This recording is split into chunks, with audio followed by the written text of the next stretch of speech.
here. Now, the game does have a campaign mode, storyline, all kinds of progression like that. That's great, but I'm just going to play scenario here. That way we don't have to worry about any sort of storyline spoilers. The scenarios are just open, sort of procedurally generated from a few different pre-mades of the world, which is kind of nice. We're going to go with the Imperial world, the default one, which should be nice and balanced. And yeah, people can make community things and whatever. I mean, there's nothing on the workshop or anything right now because the game's not even released yet. The game releases depending on what time zone you're in, either later today or early tomorrow. If you go to the Steam page, which, if I go ! Planetfall, this should be linking things. Excellent. And that should be linking you to a page. The pre-order page. Yeah, coming August 6th. I think it unleashes at like midnight, like tonight, depending on time zone. One of those very fuzzy things. But I think Steam is like X number of hours away if you could go and see it on Steam. Anywho, yeah, we're going to do that. So we're going to play with the standard settings here. 6 players, moderate world threat, normal opponent level, which means I'm probably going to get destroyed, but we'll try our best. Maybe with you guys here, it'll go a little bit better.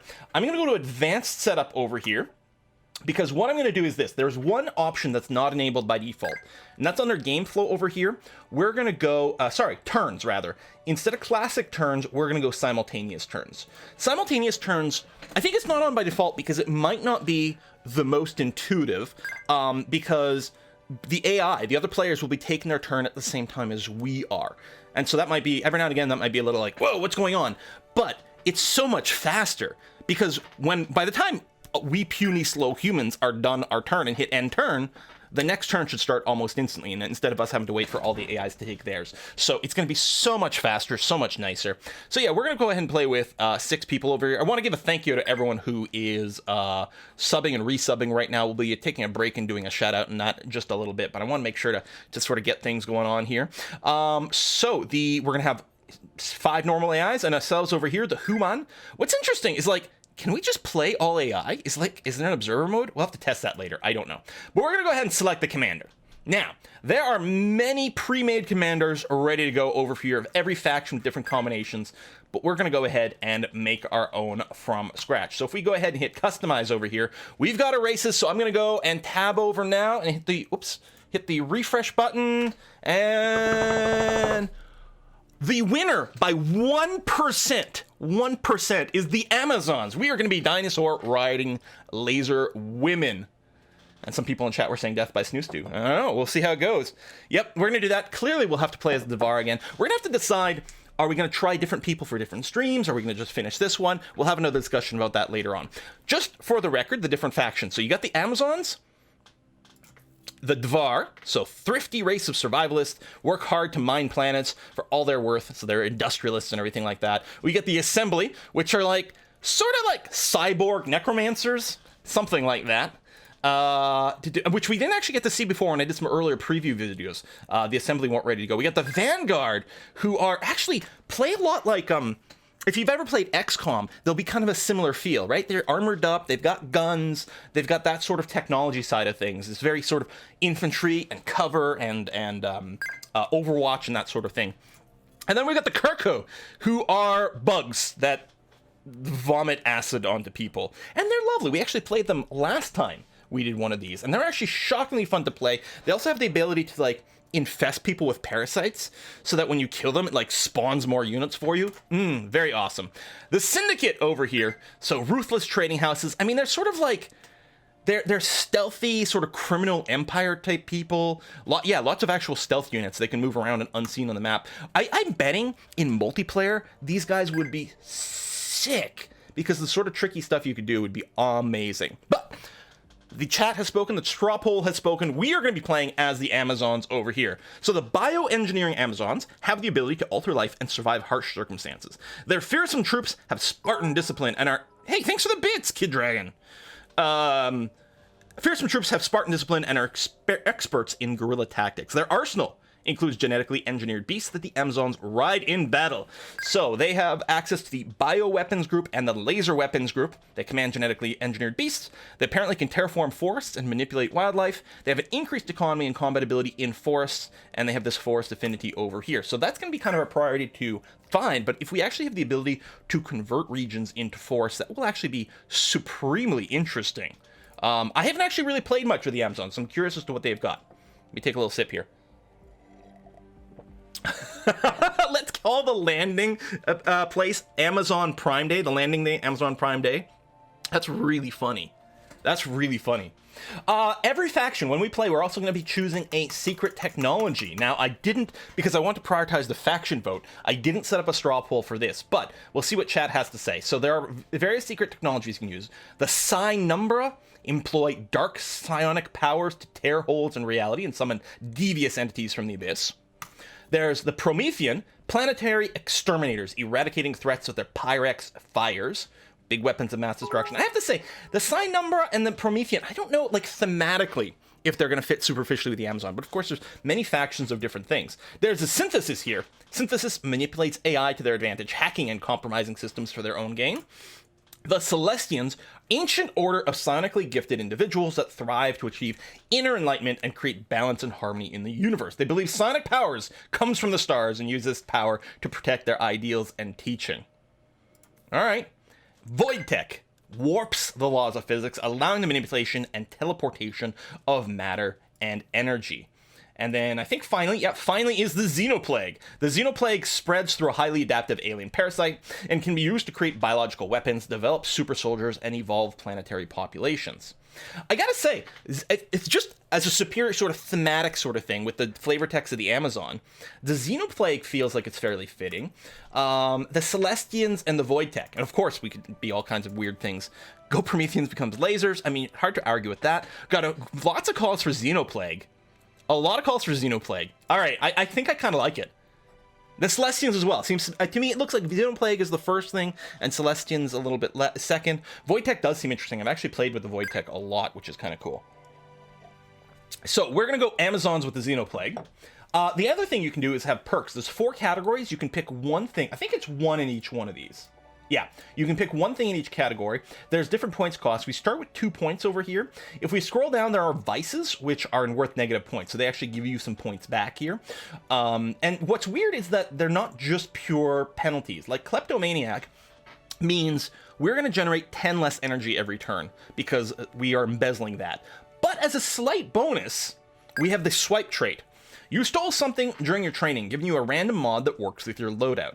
So we wouldn't make as much energy every turn, but we'd start with some better loot. Party animals, someone says. So unproductive, our colonies produce 10% less.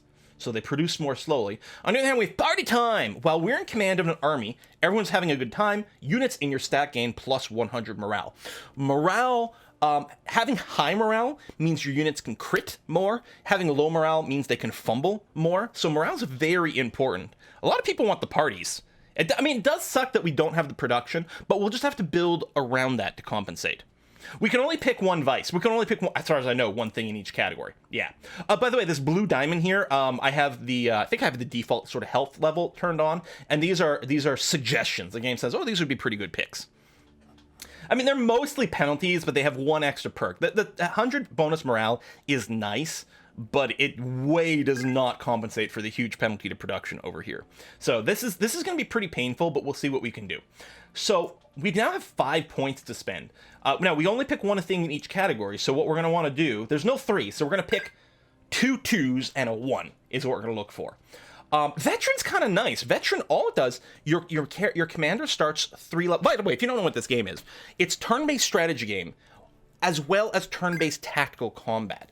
Same as all the Age of Wonders games have been. If you've played way back when, Masters of Magic, Master of Orion, those mechanics will be fairly like familiar to you. It's like Civilization, but it has like XCOM style combat. That might be the best way to sort of explain it. Yeah, Ryan Pendragon says it's like XCOM plus Civ. Like if you're really not familiar with this genre, or this type of game here, that's what you're looking at, which is kind of amazing. We got some bits coming in from Rust Dice. Hey, 1, 2, 3, 4. Hey, thank you very much, Rust Dice. That's awesome. I'll let you loan you some nukes, or you'll loan me some nukes. Okay. Okay, let's start looking at the 2 points, because we're going to have to take at least 2 things that are worth 2 points to balance out our costs here. So Covert Ops, if we do this, it decreases society operations. So operations are basically spells. So this makes our spells cheaper, and we have more strength for ops, both defensively and defensively. Star Union Scholar, hey, decreases secret technology costs. Our secret technology is going to be our Zeno Plague. Decreases that cost 15%. And we get more rewards from pickups as we wander around. That's pretty good. Merchant Scion, decreased economy research costs. So again, these are all helping various researches. And dwelling trading's 10% cheaper. Martial Tradition, weapons research cost by 25%. So this would be our bio and our laser tech would be 25 cheaper to research. And this is a really good perk. Ruthless Killer. Once per turn, when your commander kills a unit in combat, immediately regain all action points. So we kill someone, we immediately get to take another full turn right away, once per combat. It's actually insanely good. I'm kind of tempted to do this. I think that's what we're going to do. It's just really handy. Now, the commander loadout. This is what gear our commander is going to start off with. So by default, we'd start with like a generic, well, bow. So a generic ranged weapon and a generic sort of, level 1 grenade. But we could upgrade it. For example, we could start with close combat equipment. Specifically, this is Zeno Plague variant. So it's going to be weapons that will deal biochemical damage. We're going to also start with a level of vitality, so more hit points in our commander, and increase melee damage. I kind of like this idea. I kind of like this. Oh yeah, what are the various mounts? Our own personal Lancer. You still remembered it when it's just a zygote in the birthing chambers. You've been inseparable ever since. Oh, that's good too. We'd start with a cool mount. I mean, support vehicle would also start us off with a mount. Imperial APC. Ooh. Oh, that's kind of cool, man.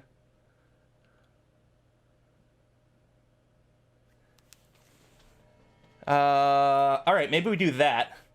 So, oh, I skipped over colony supplement over here. So we still have a point, so we're gonna either take data repository, salt mounts. Yeah, we don't know what it's gonna look like. It might look like a dino, I'm not sure. So if we pick data repository, we start with 2 random techs for free. If we take energy cache, we start with 300 extra energy. Tech, let's go tech. Techs are good, right? I was very tempted to pick the close combat weapon, because then our commander would run up, melee someone, and on a kill get their actions back and just be like a death machine. And there'd be some pretty good stuff, but yeah, we'll take the tech. All right, so that's us. Amazon Zeno Plague with these traits. We're going to go next. We get to customize our commander. I'm going to hit the randomize button a few times. I like it. What does that sound? Is that a raid? Paradox Interactive, raiding with the party of 383. Thank you very much. You guys were awesome and entertaining, and I hope there's actually a lot more Paradox Age of Wonders Planetfall streams to watch, because I'm looking forward to seeing more of those. The mount is melee? Sweet. Okay. And there's going to be our name. Oh my god! Last name is already set to 18.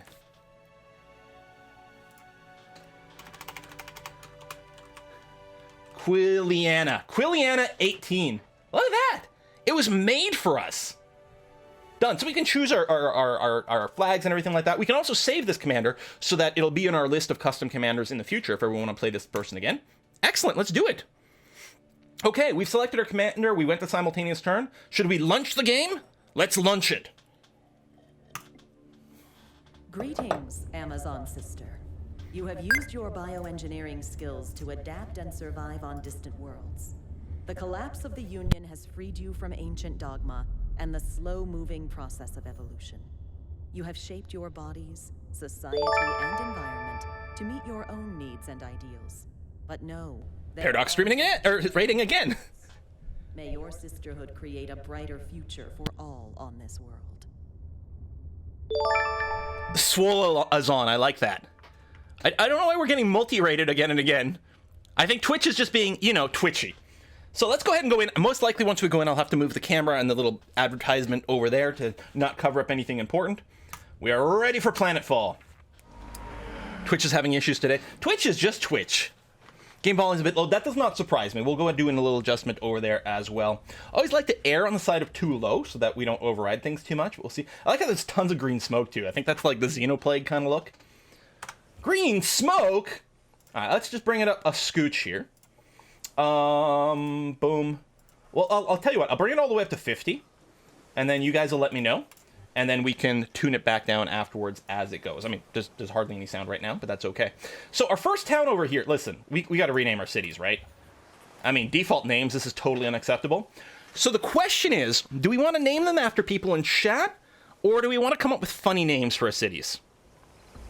We've got to be like, we got to have a pattern. What is going to be our pattern? Funny names? Naming for names? Funny names? A lot of people want funny names. So what's our first one going to be? I mean, should we just call it Amazon Prime? Because the thing is, because I have a tendency, when I'm playing on my own, whatever game I'm playing, of losing track of where my cities are, often I end up being really boring and I just name things like Alpha, Beta, etc. like that, just to keep track of things. So I kind of like Amazon Prime as a capital name because, first of all, it's kind of funny. Secondly, it's going to make it way easier to remember where the heck or which one of our cities is the capital. So, all right, keep in mind, we're going to need some more funny names for some more cities. And yeah, I do agree, our commander is super jacked. Like, oh my god, do you even lift, sis? Yes, she does. So we haven't met anyone yet. We know about the Amazon race, and of course we have natural affinity towards the Amazon race, so there's all kinds of different relationship things going on. And here is our map of the area. We are in a nice, fairly green area, which is nice to see, especially as the Amazons. We have the affinity for forest, so we've got a forest region over here. I think this area over here is also forest. It is, which is going to be really nice for us. What about this one? This is Arcadian Mountain. Arcadian Mountain as well. Arcadian Ruins, and Silver Snow Mountains, which I don't think these mountains can be. I don't think they can be annexed or anything like that. We've also got some coast over here, which to me the coast seems like really good tiles to expand to. I haven't gone through and crunched all the numbers in the math, but every time I go and expand my city to one of the coast tiles, it feels super strong. We need Amazon delivery trucks / drones. Well, we'll see. We've also got our dinosaur creatures over here.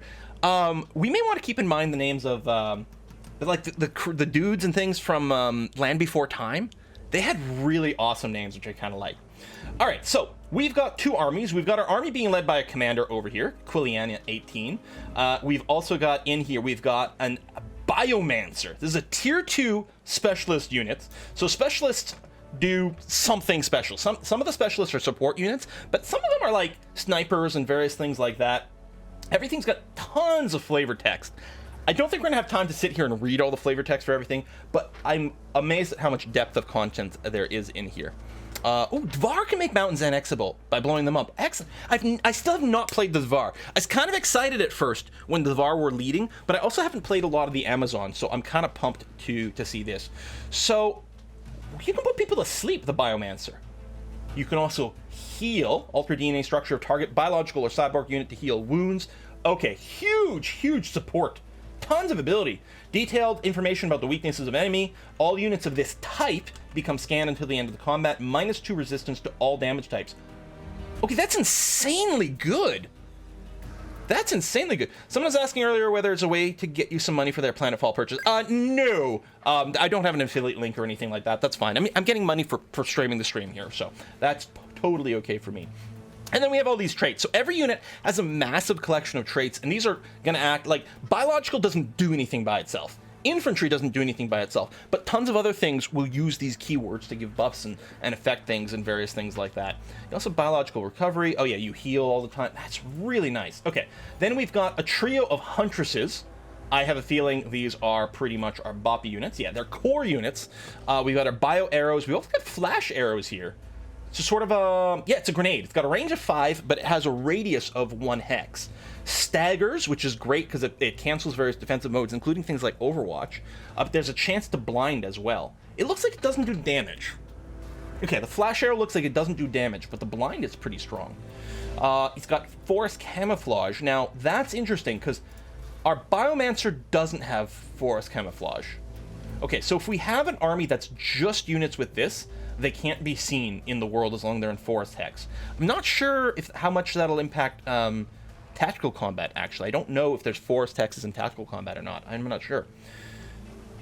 Then they also have extra vision when they're in cover. Oh, these are, okay. Very, very nice. And then we've got a flyer over here. Now, most likely there's a scout unit, and it is. It's an animal type unit. It does have a laser repeater attached to it. Did anyone watch the old cartoon, is it Dino Wars or something like that, where it was all about like dinosaurs that were augmented with like laser beams and things. This is basically what we've got over here. So it can do that. Most flying units also have like a sort of a melee attack that they can just swoop down and hit, which is what we're seeing here. But the big thing with this is it is a flying unit, and it has, well, 32 movement is the same as all these. Our champion, or commander actually, is 40 movement, but as a flyer, you can ignore all terrain difficulties, so you can move quite quickly. We also have an extra flyer scout over here, the Shrike. So we're going to, let's see, that thing comes up to you and it laser repeats your... Pterodactyls with freaking laser beams, exactly. All right, right away we've got some stuff lying around here. These little shiny bits, these are bits with rewards. So I'm gonna send my Shrike out here to pop this bad boy. Oh, which is gonna give us a vision of an area. I don't mind that, that's not too bad. And we've got another goodie hut over here. Yeah, all right, I'll pop this goodie hut with the Shrike. Supply stash, 22 food. So we're gonna get 22 food out of this, which is gonna help Amazon Prime grow faster, which is really nice. Because every 4 units of population you have in your city, you can annex another sector and really embiggen your power. 22 leaves, that's it. We're eating some leaves. It's salad, you guys. It's just a salad. I think I'm gonna move the Shrike this way. Now, there is a funny, I haven't quite figured out exactly how it works. There's a vision thing here, like we can see there's loot over here, but it's possible there's some dudes standing on it, so as we get closer. But we're out of movement with the Shrike, which is fine. This army here, I might want to spread out, or split off the Shrike at some point, but I think for now, we're just going to go ahead and move over here. That's only being guarded by 2 baddies, that's what you can see over here, and there's some extra supply stuff over there, so we'll just move over this way with a primary army, and I think in the interest of time, whenever we see safe battle, assuming we don't have anyone damaged or anything like that, we might auto-combat it in the interest of time. But I'm definitely going to do this first one. And if it's not a safe battle, we will go in manual. We might still hit, like, sort of the auto-combat once we're inside, but that's about it. Dun, dun, dun. The trap! It was 3. Oh, you're right! One of them must have had cover or something like that. There's a trap. So that's what's really interesting, right? Think about it. Our army that we're walking around here, the army as a whole is going to be visible on the world map. But whenever we're in a forest, 3 of our units will no longer be visible. And as a result, it'll look like we're a much smaller army than we are, which might bait people into attacking us. Again, as a multiplayer game, this is going to be really interesting to see how that plays out. I'm very curious. I want, like, esports Planetfall edition. So I got our map here. I can pan around, and if I use my... Is it not? There we go. I was going to say left click and drag. I can move dudes around. So they've got units on the map. We've got units on the map. Defender always moves first, which is what they did here. And they've moved into cover. And one of the things I liked about this, and correct me if I'm wrong, in previous Age of Wonders games, like Age of Wonders 3, cover was a thing, but it felt like it wasn't... I don't feel like it was as significant as it is in this game. I don't know if it's because there's more range or just because there's more stuff on the battlefields. The battlefields are crowded with stuff, which is excellent, and it leads to a lot of really interesting stuff. Okay, so the question is, who are we going to move first and where and what? First, let's take a look at our commander here. I'm quite curious to see what Quilliana brings to the party. So we have our mount. Look at this guy. Oh, I love it. I love it so much. So this is our Lancer. It's a tier 2 vehicle. It's skirmisher type stuff. And our attacks are based on this. This slot here is basically our weapon slot. So we could just have, like, you know, we could have a gun or a sword or something like this. But you can also put in a vehicle in here, which supplements some of your other stats and does whatever thing. So this guy here is equipped with, we've got the laser lance strike. I guess that's we've got our lance over here, which is what's happening. So this is, okay, this is only range 1. 12 damage is pretty good. Bypasses all shields because it's a melee move. Oh, and you can use it as a charge attack for 20% bonus damage. That's quite nice. And then there's the laser lance, so I guess I can fire my lance as well. This will have a range of 5 and do 16 damage. The big difference here, every unit has 3 action pips every turn. Using the laser lance uses 1 action, but it only uses 1 pip, I should say. But anytime you take an action, it ends your turn. So even if we still have 3 pips left and we laser lance, it would end our turn. The laser lance strike here is interesting because it also only uses 1 pip, but it repeats. So for every pip I have, it'll hit an extra time. So if I have all 3 pips, I'll actually hit 3 times with this thing. So if I don't have to move, this thing is a big damage dealer. On the other hand, if I do move, it'll activate the charge, so I can do bonus damage that way. I also have this Fire Bioblaster, which is my second weapon slot here. So it's a range 5, it's repeating, it does 8 biological damage, And yes, if I'm flanking something, it'll do bonus damage. Weakened defense, we have innate psionic resistance, which is interesting. Flanker, we're immune to mind control. We've got a ruthless killer perk, very important. And over here we've got, what is this? Advanced instinct controller. This is an item I can use. Control a creature's instinctual reactions. The unit gains 300 morale and 5, I think, psychic resistance, and it gives me 1 shield. Can only be applied to animals, Kiriko, and mounted units. Okay, so basically, this is giving me a huge boost to morale, which is amazing because I now have a 20% crit chance because of this. This is actually a really good setup. Now, I can't reach anyone right now. My commander has the most hit points out of everyone. I'm very fine, I think, with... yes, you can totally change mounts and weapons. We can change all these things. We can change the primary weapon / mount. We can change the secondary weapon. We can change these mods as well. Not only on our commander, but if we look at this Huntress over here, while they don't have the primary and secondary weapon slots, they do have 3 slots for mods, which can do all kinds of things. We can find some mods. We can develop mods with technology and all kinds of stuff. Anyway, I think what I'm going to do here is I'm going to run up. This should be a pretty easy fight, but we'll see. I'm going to run up to here with my commander. Actually, maybe even here. See what's going on here? See this one dude with the eyeball? They're on Overwatch. So if I move through here, this dude will take a shot at us, which might be okay. But if I move here, I can take my own shot. Because the color, by the way, you can move 1 hex for free and it doesn't use a pip. If I move to this light blue, it'll use 1 pip, one of my action pips. The darker blue here is 2 action pips, so it means I still have 1 more. And the red is the maximum range I can run, but then I won't have any pips. So if I move here, I'll be in cover and still have a pip, so I could potentially do a range attack. So I'll probably do the laser lance. Because while it only ever fires once, it's not repeating. It does have base 16 damage, which is pretty good. So I'll do that. It'll highlight everyone I can hit, which is this guy here. Only a 13% chance because of cover and various things over here. I think if I hit control, it'll show me the breakdown. Cover, it's in defense mode. This is considered fairly long range.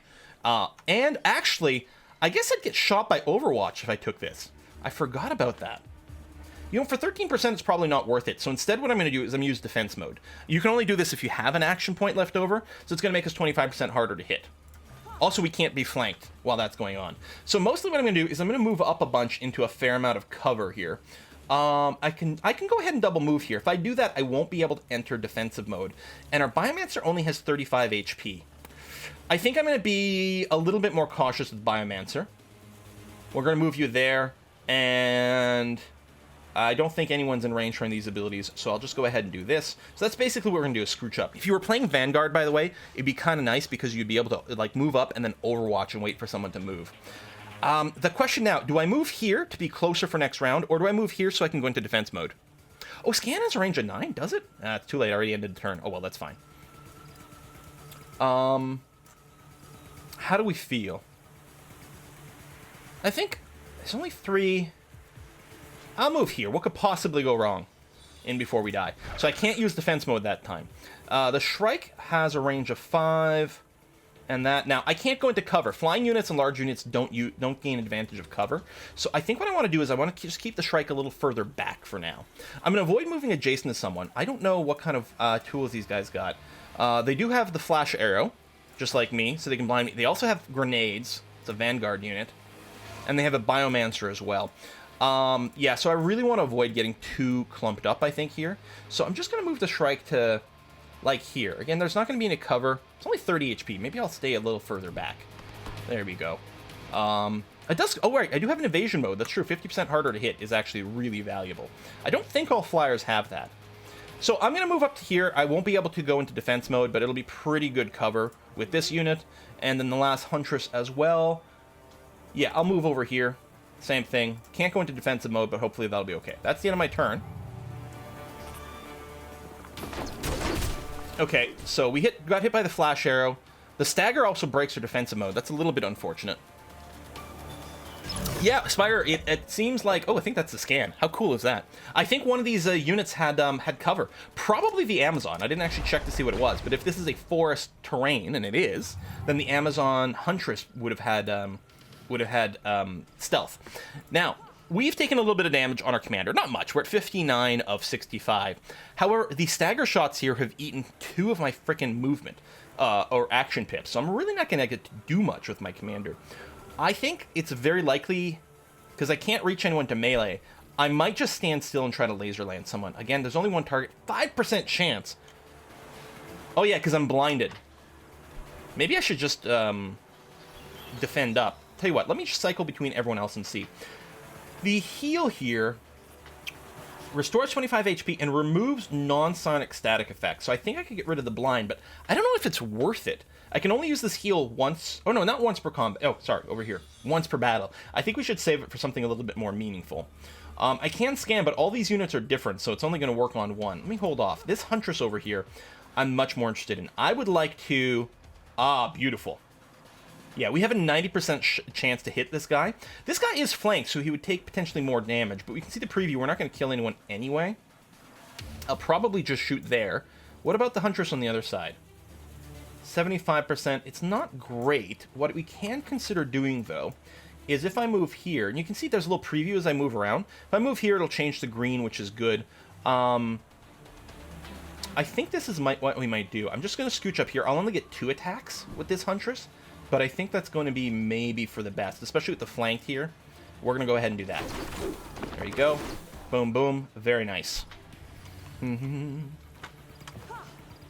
Biomancer, let me hold off on you. This Huntress has no shot right now. Huh. Yeah, this will do here. There's still going to be some cover and things. I'm only going to have 1 shot. Oh, no, I still have 3. No, 1 over here.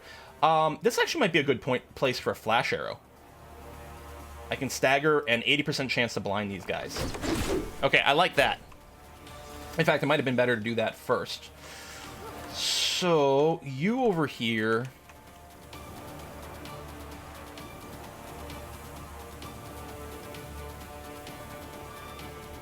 We'll actually do more damage on this guy because of the flank. So let me go ahead and do that.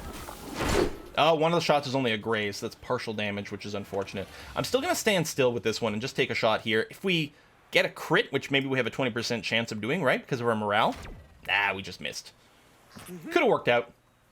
May as well do it. I don't think there's anything for a Biomancer to really do other than run up. These would be pretty bad shots. I guess the best we could hope is a fairly poor shot here. Let me go ahead and do this. At least these guys are blind, so my Biomancer I'm a little less concerned about. Maybe we'll drop a sleep. Since 1 shot with our blaster isn't going to do much. At all.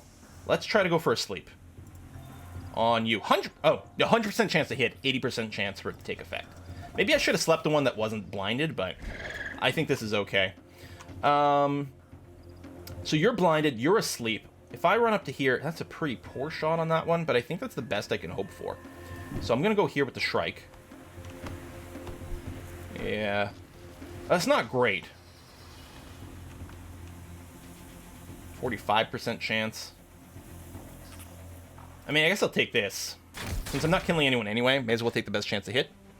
Biomancer, use Lullaby. It's super effective. All right, that's the end of our turn.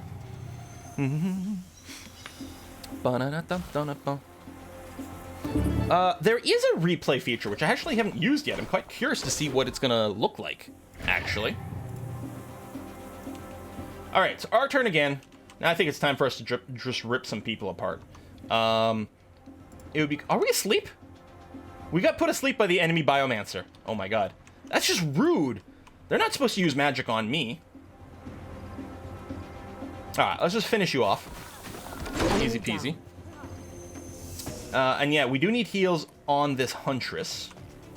Although, probably we're just going to win the battle here. But we'll see what we can do. If I just stand still...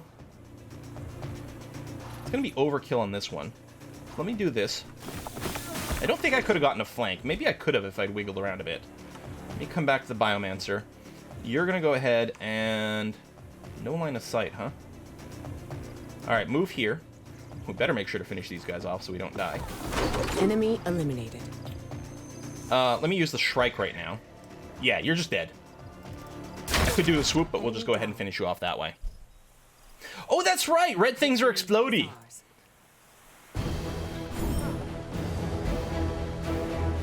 There we go. We do get experience for battles, and your units can rank up. Oh, okay. So by popping this, we got production towards the unit. I hadn't queued anything up yet. So what I'm going to do is I'm going to put the production towards the standard military infrastructure, just because I know we're going to want that at some point. But yeah, I should have considered maybe what we'd build in Amazon Prime first. So at the top, we can see our resources. We got energy, which is money. We got cosmite, which is a very funky resource, which is what you use to install mod into your units, as well as used to build colonizers. We got our science rate per turn. We've got our influence, which is used for all kinds of stuff. And over here, these are various operation things that we're going to use to cast spells.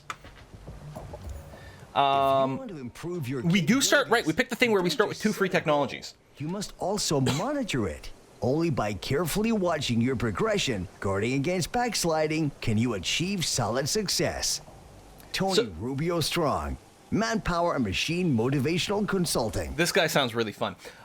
So area surveillance here is a technology that we got that actually unlocks basically a bunch of operations, spells in this game. We also unlocked frontier facilities. Our colonies require the means to protect themselves and a reason to stay. At the very least, it's time to invest in some good old-fashioned guns and beer. Guns and beer! The Neb Colony Mayor. So those are 2 technologies we started with. So this is going to give us some buildings that we can play with, as well as the ability to build a colonizer right away, which is nice. All right, let's get back to you for a second. Let's look at Amazon Prime over here. So we've got a few tabs at the top. We've got our unit tab. Currently, we can build Shrikes, or flying units, a colonizer, except we need 30 cosmite for that, and we can build our Huntress, which is our standard sort of core infantry over here. We have buildings tab over here, which normally would start a little bit smaller, but we've got the technology, which is adding a bit more. One thing is that every city, every settlement you have can have one central building. So we can either build a reactor core, a biofarm, a replicator, or a science lab. We can only have one of these. And they either give you energy, food, production, or science. Now, here's the thing. We have the party animal trait, so we produce less production than the average colony over here. See, party animal, we're losing 9. So it might be good to compensate with that by building a central replicator factory. But let's zoom out a sec and look at the terrain adjacent to us, because what we're going to be doing, Amazon Prime is going to be annexing these sectors, and these sectors will give us various resources depending on how we build them up. So it's a good idea to take a gander to see what kind of resources are nearby. Now, generally speaking, the more of a symbol there are, the more you're going to be able to take advantage of it. So this forest over here, because it's both Arcadian and Forest, both of those have a food production perk, so they'd be quite good at doing that. Now, on the other hand, this place over here, which is Arcadian Mountain, has 2 energy production perks. On the other hand, it has an overgrown biome. So no matter what, we automatically will get 10 extra food per turn by building this. But if we also do agricultural exploitation here, we get an extra 5 food. So this area is going to be a bit of a toss-up as to whether we want to do food exploitation or energy exploitation. Over here, the Broken Pass, same sort of thing. It's got, the double pips of energy, but it does have an abandoned quarry, which will give us 10 production flat out, and an extra 5 if we do production focus. So it's not a bad idea. I mean, most cities are probably going to want at least some food and at least some productivity boost. And then beyond that, it'll depend on maybe what you want to specialize it for or whatever. The ocean tiles are a little bit weird and different. So what's nice is even if we didn't do any food production, we would get 2 food pips, or we'd get some extra food just by annexing these. We'd also get some extra production over here. So I don't know, actually, the best way to do this. It's unfortunate that they didn't stack. Like, if one of these overgrown biomes was over here, then it becomes a no-brainer to exploit the food there. So our central thing, we're usually, at least in my thinking, use it as sort of a filler for what might be missing. Especially early on here, either production or food to really ramp up how quickly we got our stuff is going to be there. But yeah, I don't know which one to focus on.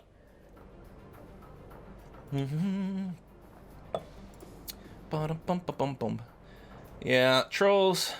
We got more viewers than average, so we're getting some maybe slightly more aggressive people trying to rile people up over here. Do I have? Let's see. Rhyme, I'm gonna make you a temporary mod, or potentially a full-time mod. I don't know.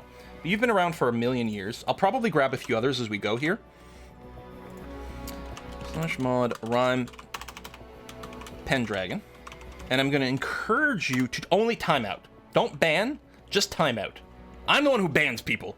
If anyone ever gets banned, it's probably because I did it. If they get timed out, it's the mods. They're more patient. So just if there's something aggressive, you know, just because I'm going to be mostly focusing on playing the game. I don't want to put too much responsibility on you. Normally I ask people first if they want to be a mod. So yeah, I don't know. I'm torn. I think I'm going to go with a production focus. Because here's the thing. We don't actually have a good region truly for production exploitation, and we have a penalty to production. So I think, whoops, that's not the button I want to hit. I think what we're going to do is we're going to build a central replicator factory, which is going to give us an extra 15 production, which is going to be pretty meaningful for us. So we'll do that. It'll go into the queue, 2 turns over there, which is good.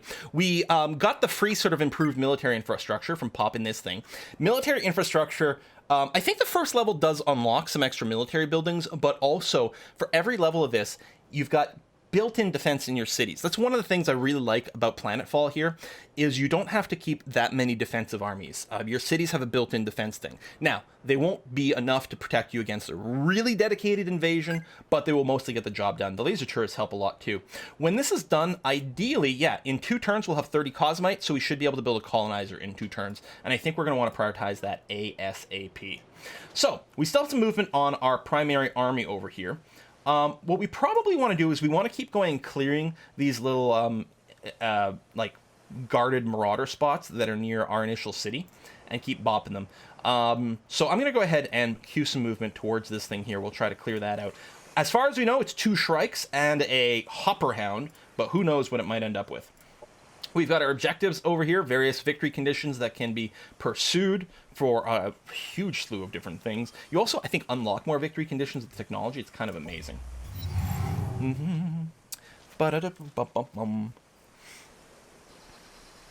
Thanks, Undead. Yeah. Like, my content is it's not for playing, it's for explaining. Okay, it looks like this is clear, which is nice. Supply stash, some more food. Excellent. I'm not always the best player at all the things, but I do think I'm a pretty good explainer.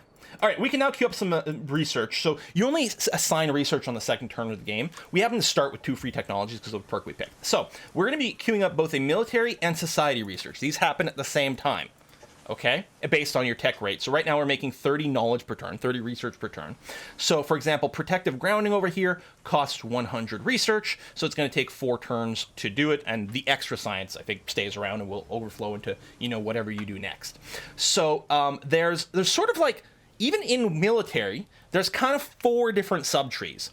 We have access to biochemical and laser weapons because of who we are. Plus, there's just the Amazons over here. What's interesting is we can take over cities of other races, and then we'll be able to research technology belonging to other races as well. And in addition to that, we have our secret technology, which in this case is Zeno Plague, so we have access to some of these things too. So where do we want to go? The first 2 technologies here, this is going to unlock some more mods. So we can unlock, say, the grounding harness, which gives us stagger resistance, and I think that's arc resistance against lightning, plus just get some extra armor, which is nice. There is the biochemical thing here. We could unlock the acidic composite mod, which gives our biochemical weapons melt armor acid, which removes armor with each hit, which is amazing, and gives us 10% increased damage on all ability. Hey, that's pretty good. We could go over here to lasers and unlock the Incinerator module.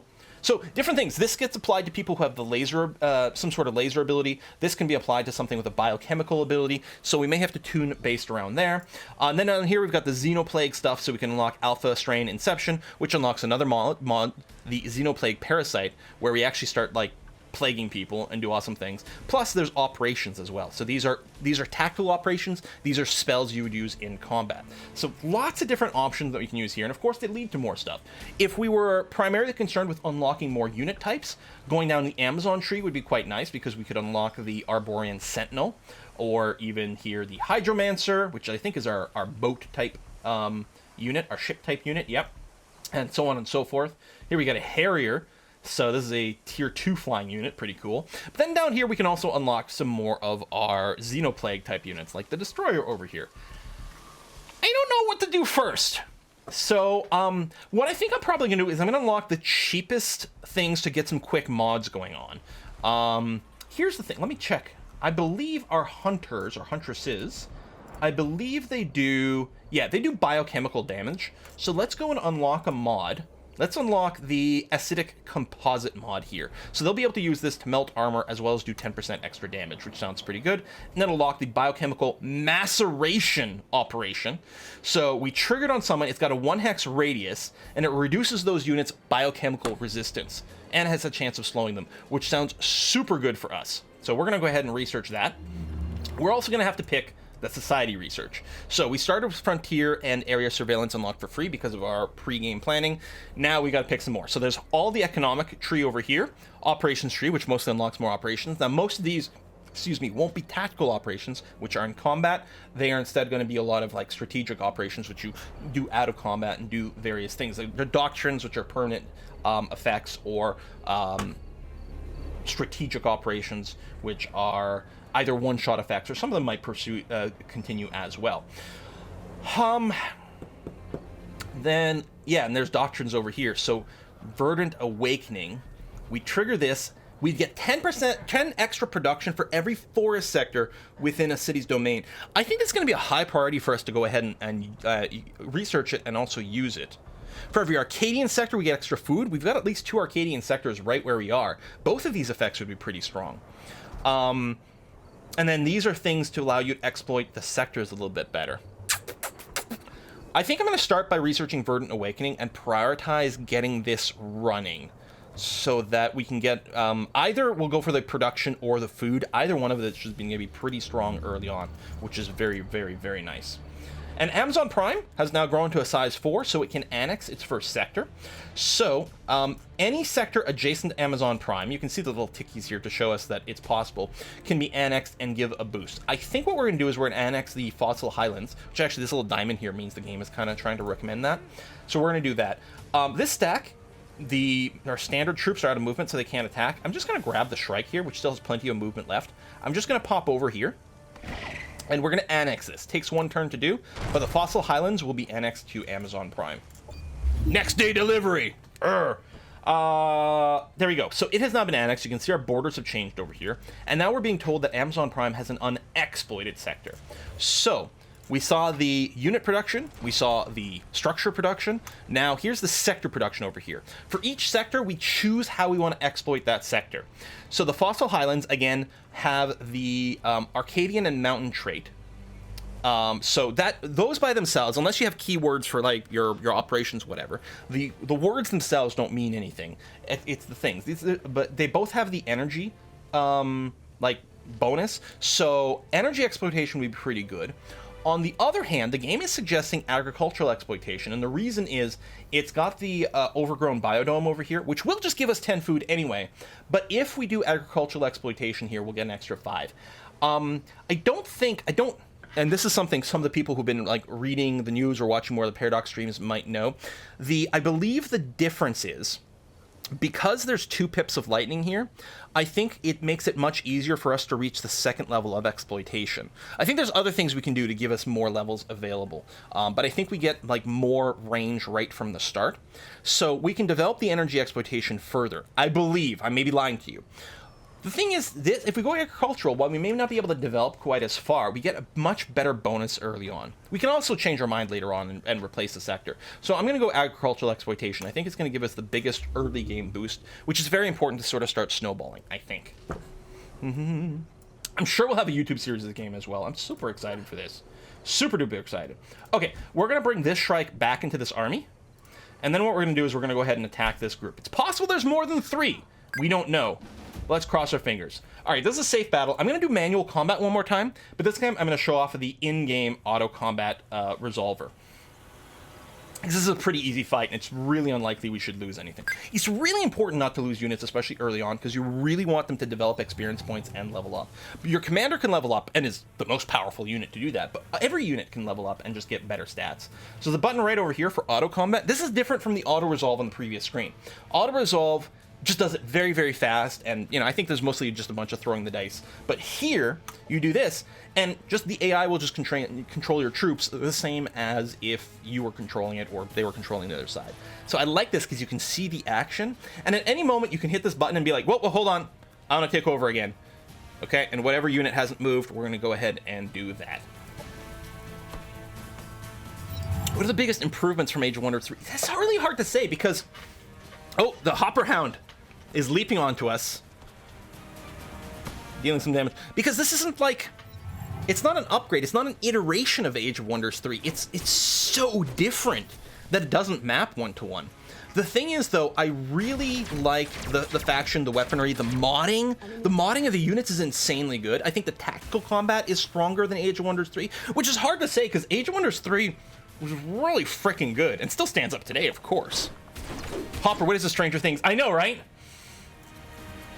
See, I may have wanted to take manual control again here and make sure this unit doesn't die. In fact, I'm a little worried that I should have. I'm going to go and toggle it off. It's a little, he already started the move here. Okay, you're dead. It's okay, this Shrike is asleep. All right, so I'm not worried about this unit dying. Okay, go ahead. You're fine. We can fast forward this. I can go ahead and hit this, and it'll resolve like super fast now. Triple playback space, but we're done. Easy peasy. Done, done, done. Ooh. Most of my units, the Biomancer hasn't ranked up yet. Needs 1 more XP, but these units have all ranked up here, which is swell. They all have 5 XP. I guess the core units only need 5 to hit level 2. The Biomancer here appears to need 6. All right, that's quite interesting. So we've done that. We get a reward, 107 food. Lovely. We're going to go ahead and take that. Take a look at Amazon Prime. It's at 6 pop now. Lovely.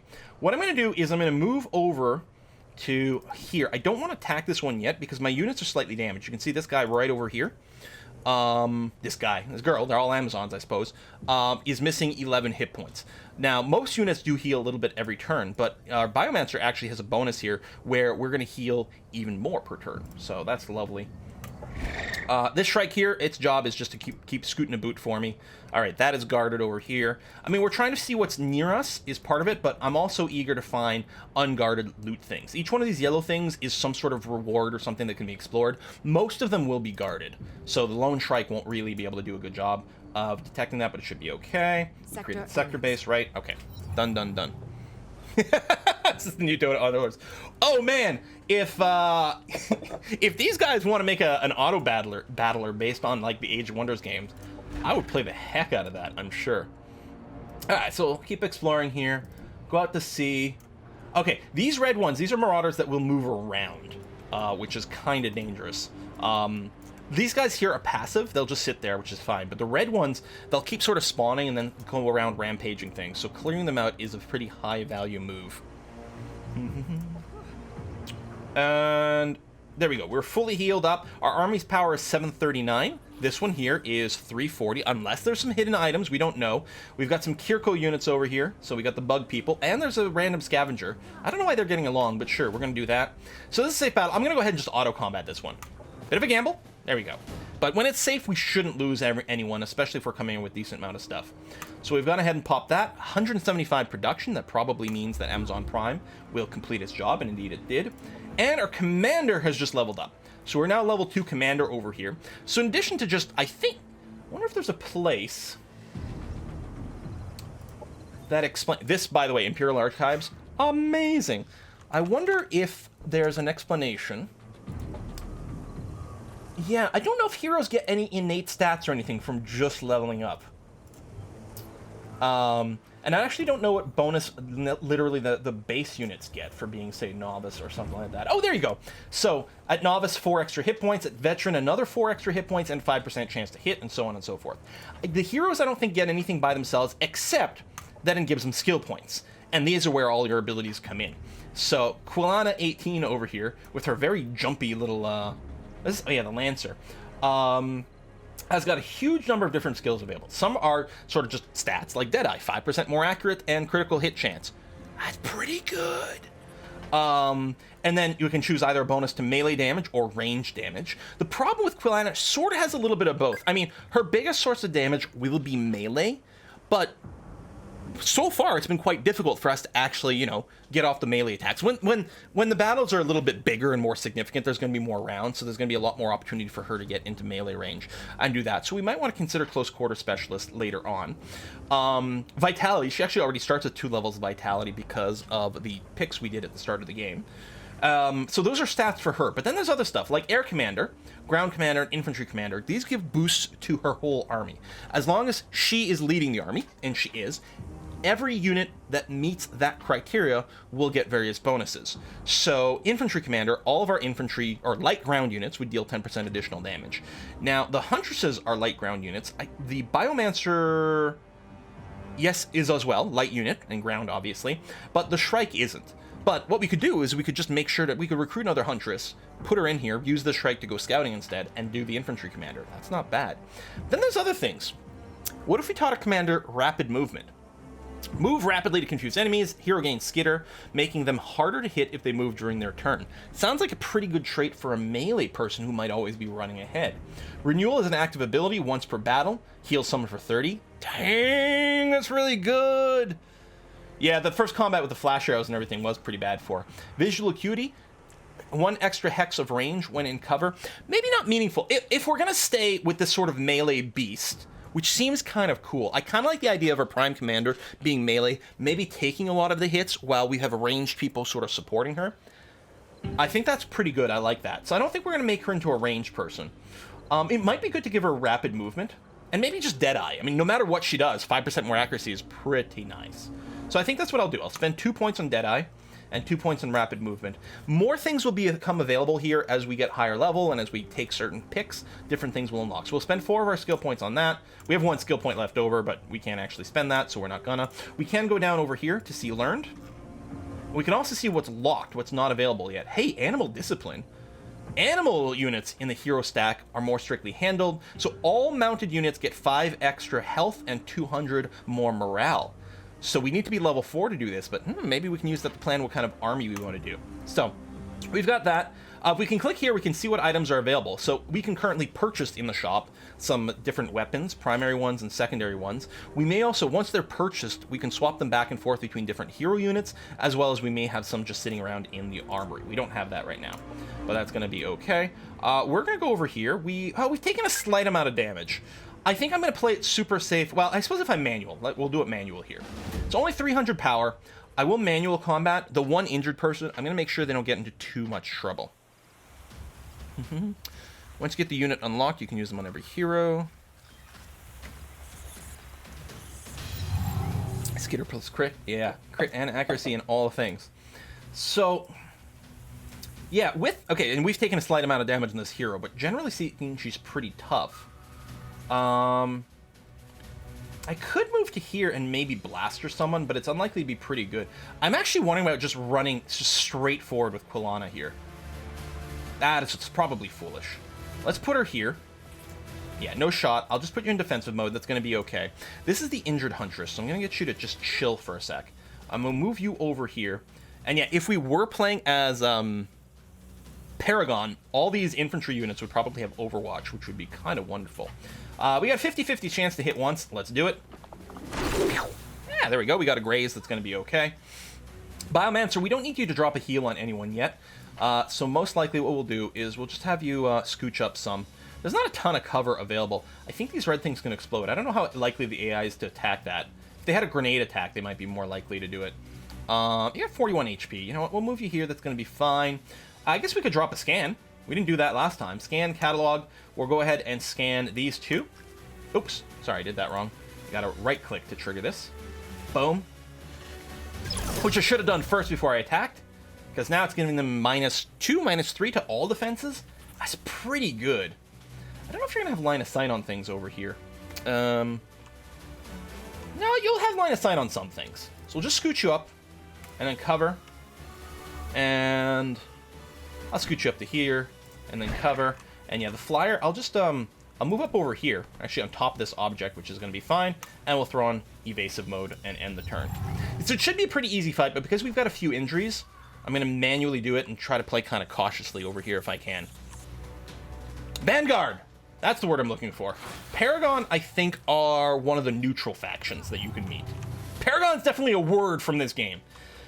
Alright, Quilana here is going to have a great melee attack. One thing is, melee units tend to do a melee Overwatch whenever they do melee, which prevents, if I were to move Quilana over here, like move away or take, try to shoot or use a special ability, this guy would get free attacks on me. Also, if I miss or graze, apparently they'll get to trigger their Overwatch. Now, it looks like I'm going to have to hit, 2 kills unless I get a crit isn't going to kill it. Looks like it's going to survive with like 1 HP. Still, seems pretty good. Let's go ahead and do that. Unfortunately, I got staggered, which is why I lost an action pip, which is why I don't have 3 attacks. Oh, that's a crit. That's the icon of a crit. Actually, I double critted. And remember with the trait we picked at the start of the game, I just killed the first unit in battle, or my first unit in battle with the commander. Therefore, she got all of her action pips back. So she's going to run over here and hit this guy. For some reason, oh, this guy, I can hit him for more because he's got scanned. So it's 2 times 13 is the expected damage versus 2 times 9. So yeah, we'll go ahead and do this. Yeah. See if we get lucky with some more crits. No. Overwatch over here, because I think because I didn't attack him. So actually what I should have done, in hindsight, is I should have seen if I could shoot this guy first and finish him off. This Huntress can take a pretty good triple shot on this guy, so we'll do that. Another Huntress shot over here. Yeah. We'll finish you off. See, I should have done that first and not taking damage. Womp, womp. We could drop a heal. You know what? This is going to die regardless. So yeah, I'm going to go ahead and use the Biomancer's Mend to top off our hero. Just so that we don't have to wait as many turns maybe between fights to get things going. And there we go. 3 times 11, 90% chance to hit. And done, and done. Oh, right! The bugs explode! I forgot about that. God, these bugs are rude. Very rude. Alright, getting some more food for our city. Size 7. We actually have a happiness problem in Amazon Prime now. Because just overcrowded. There's just every unit of population needs a certain amount of happiness in there. But we've got to queue up our population or our next production for Amazon Prime anyway. So we do have buildings that increase happiness, the recreational dome. But what I'm going to do first is I'm going to start building the colonizer here. Because we can settle an extra city. It actually consumes 1 unit of population to do this. So we'll do that. It consumes it right away. So we're back to being happy, which is going to be all right. And then we're going to go and build a happiness dome. Actually, I'll queue that up right now. Recreational dome, we'll put that next in the queue. Done and done. Lovely. I think you can queue up to 5 things. Prime isn't happy because they're paying their warehouse workers living wage. Hey. Oh, now that's interesting. We got a faction people over here. Owner unknown. Okay, biochemical applications is done. So we've unlocked the acidic composite mod as well as the biochemical maceration operation, which can lower biochemical resistance. Lovely. So we could go right up to volatile afflictions. It unlocks another mod. Attacks from biochemical weapons now deal arc damage and have a 12 strength chance to apply electrify. So does this mean we don't do any biochemical damage at all anymore if we do this? I think that's true. Now, arc damage is sort of electrical, and I think bounces between enemies by default. And electrified is a debuff. Potentially. I think I'm kind of tempted to go down the Xenoplague stuff. Oh, we may want to grab grounding to be able to just give our people a little bit more armor. Oh, this, I forgot, the Xenoplague parasites gives us 5% extra hit points. That's actually huge. We get resistance to non-sonic status effects, ferocious determination, makes the unit immune to negative morale and mind control, and 5 extra HP. I think this is probably the best pick here for us right now. I really like adding a little bit of extra hit points to my units early on. Okay, we have some operations available to Prime over here. So, these are spells, effectively, that we could be casting. We have 2 available, 2 strategic operations. We do have 1 tactical, 1 unlocked now. This is in combat. And doctrines we haven't unlocked yet. These are sort of permanent buffs that use up slots, though. That's what there's some slots. But here, I'm going to go ahead and I think I'm going to Prime Deploy Monitor. I could also prime this. So prime is like casting. It's going to take me 1 turn to cast this, 2 turns to cast that, or whatever. This lets me put a quasi-invisible thingy on the map, which gives us vision and sensor coverage. So vision means we truly see the tiles. Sensor coverage, I think, displays the map and then gives us blips in the fog. I really like spamming the heck out of these monitors, so that's probably what I'm going to be doing more or less constantly here. I don't want to go too far, I think, with the Shrike, so I'm sort of going to bring it over this way and kind of make a circle around my starting area. Hey, unguarded loot. Let's go over there. Orders required. Oh, the growth faction. So there's some neutral factions. I don't know if it's in the list yet. No, we haven't noticed them over here. This is going to be not not a full other civilization. This is like, it's like a city-state kind of thing, these growth factions here, and we can either declare war on them and make friends with them. I think the growth faction and I are going to be very, very, I don't know, sympathetic? Something like barbarians. I mean, now the Marauders are the true barbarians. This is a little bit more. So we're gonna go over here, and there we go. Dear Symbiont Quilana 18, we are the growth. For millennia, we have lived in symbiosis with countless organisms throughout the systems, germinating wherever our seeds may reach. We sense your intelligence and would be interested in a symbiotic relationship. We're still cautious, however. What is it you seek? So I can say, let these flowers wither, declare war on them, and just try to exterminate them wherever I see them. Or seek to join you in a symbiotic relationship. They'll start giving me quests which have rewards, and in addition to that, I'll be able to use influence to get them to just passively move out of the way if I want to be able to loot things, which is kind of handy. So I'm going to do that. I don't know how many of these there are on any given map. I think I'm used to seeing 3. Growth quests are hilarious, and that is true too. So we're going to say we seek to join you in a symbiotic relationship. Wise choice we find. A relationship is just a sapling, but we require help with matters that fall outside of our abilities. Can you be of service? Rewards have been made ready. So right now we're neutral with them. Oh yeah, this is the them. They are neutral with me over here, and we don't know about anyone else. So we're gonna, hey, what can we do for you? Criminals are stealing our essence. Most alarming. They steal our seed pods. Many friends has died. So sad. Always the same. Their innards cored out to harvest our precious seeds for their terrible appetite. So someone's eating some plants. Oh no. We're gonna become pure carnivores maybe, so we can make friends with the growth. So we gotta kill some units. There's a stack of 4 units over here that we have to kill. We have to do it within 10 turns. If we do it, we will get some relationship boost. We'll get some influence, which we can spend on various things, and we'll get some science. Sure! I like killing things for rewards. Sounds really good. As a reminder, because I have to do this from time to time, we're about an hour into the stream. We got about an hour left to this stream, and then we're going to be streaming again at 6 p.m. Eastern time tonight. So I'm going to end the stream in about an hour, and then 4 hours after that, I'm going to stream again for 4 hours. It's crazy. There's scheduling weirdness. No one's complaining, I think, about the extra gameplay. Certainly, I'm not complaining about the excuse to play some more. This is sponsored by Paradox Interactive, yeah, twice to cool, twice to fun. Thanks, Infinite G. Or as I still like to call you, Infinitag. Yeah, I think we'll continue the same game, actually. So, if I want the reward here, depending on the relationship and how much influence I have, I may be able to get them to move me, but maybe that'd be too much. What I'm going to do is I'm just going to go ahead and beeline to this quest, the Pod Smugglers. We're going to do that. Empire Task, the Technologist is unlocked. So there's a bunch of these special, I don't know what we'd call them. I mean, they're Empire quests. They're sort of like in-game achievements, mini achievements or something like this that you can do.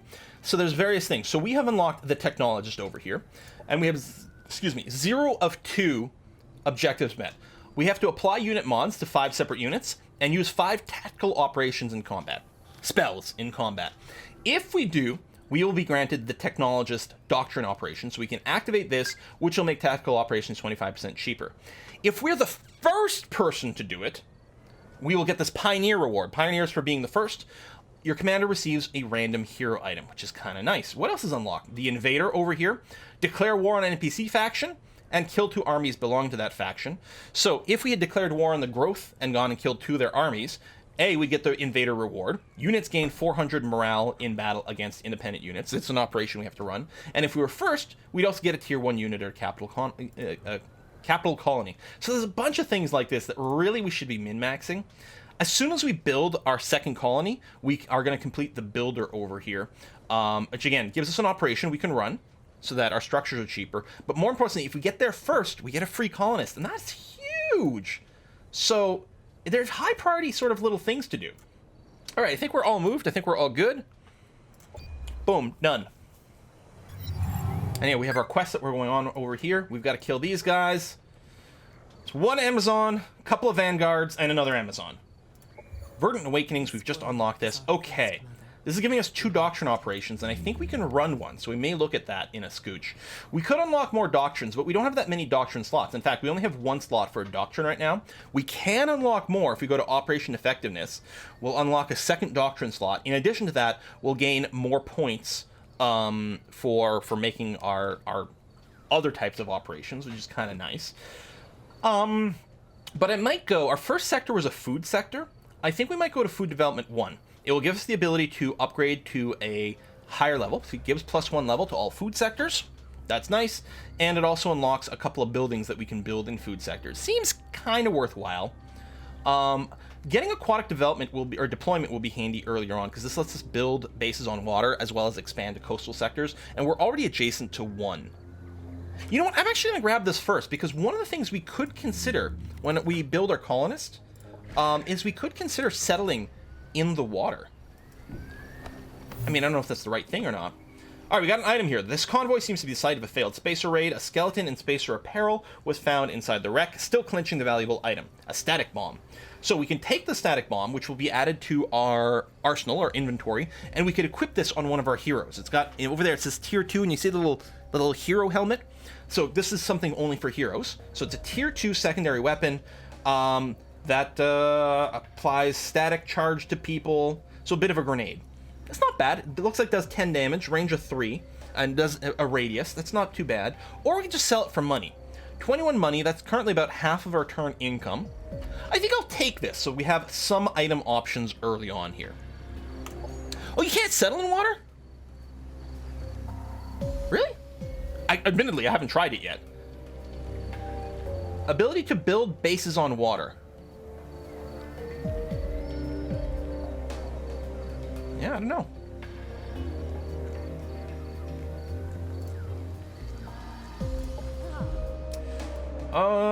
Right.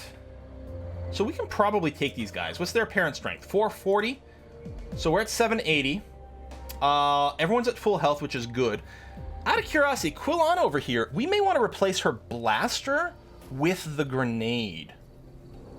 We don't really need the blaster. It is repeating, but we already have a range thing. I think mostly with her, it's going to be move up, take the one shot with the lance, which you can only fire once per turn anyway, then move up and melee. So I don't think we need a repeating blaster, whereas having a static bomb available gives us a few extra options for clumped up enemies. So we're going to do that. We have unlocked mods as well, which we should do. I cannot equip the acidic composite on Quilana because she doesn't have a bioweapon. Her weapon actually deals like fire or thermal damage over here. But I will confirm that grenade. But let's go and take a look at our Huntresses. Our Huntresses here do bio damage. do. I'm 12 and this is funny. They do bio damage. So they can use acidic composite, which will make them do 10% more damage and melt armor. I think that's a great thing. It takes 10 energy and 5 cosmite to equip this. So we're going to do that. We have 3 of them. We can hit this button to mod all of them simultaneously. That will eat all our cosmite, but I'm A-okay. And yes, upgrading units makes them deal less damage for actually 2 turns. I think it used to be 1. I think it depends on if they've moved or not. So we've got that. This creates a new template for this. So this would be the Acid Spewer Huntress. Let's call it the Melter. The Melter Huntress. You can randomize it. There's all sorts of different things. And yeah, if we had more mods, we could do more, but we've only got the one right now. So you can see there's a little icon over here indicating that these people are currently swapping their mods, so they're not very effective right now.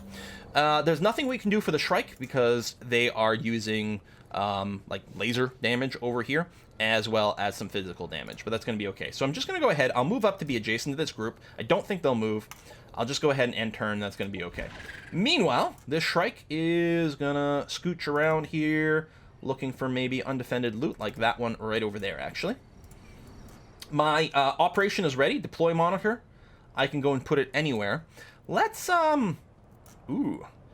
You have to put it within vision. I'll put it right on this corner over here. Bam. So that's going to let me see more spaces. Okay, so there's a Marauder base over here, which is spawning Marauder units. It's spawning Marauder units. There's a group over here that's moving around. It may go and decide to attack the city. Now, my city currently has a colony militia power of 500. These guys here are 380, so if they attack my colony, I would likely be okay. We're working on the colonizer. I think we're fine here. I'm not going to stress out too much.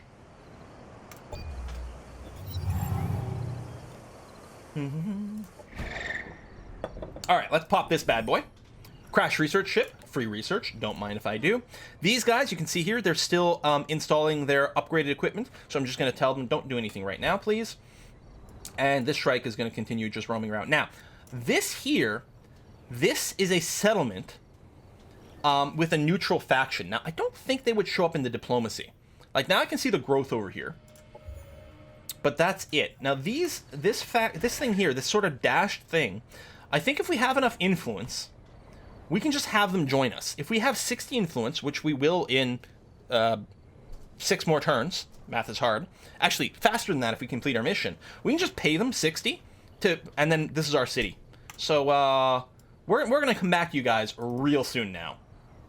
Oh, Amazon Prime can annex another sector. So what I'm actually going to do is I'm going to take the Shrike and probably send it back over here. So we can annex anything adjacent to our center, but also any other sector. So I can annex Tabula Highlands, Broken Pass, any of these. Most likely I'll do one of these two because they've got these passive bonuses. I think we're probably going to annex this one and have it be an industrial sector to take maximum advantage of the abandoned quarry over here.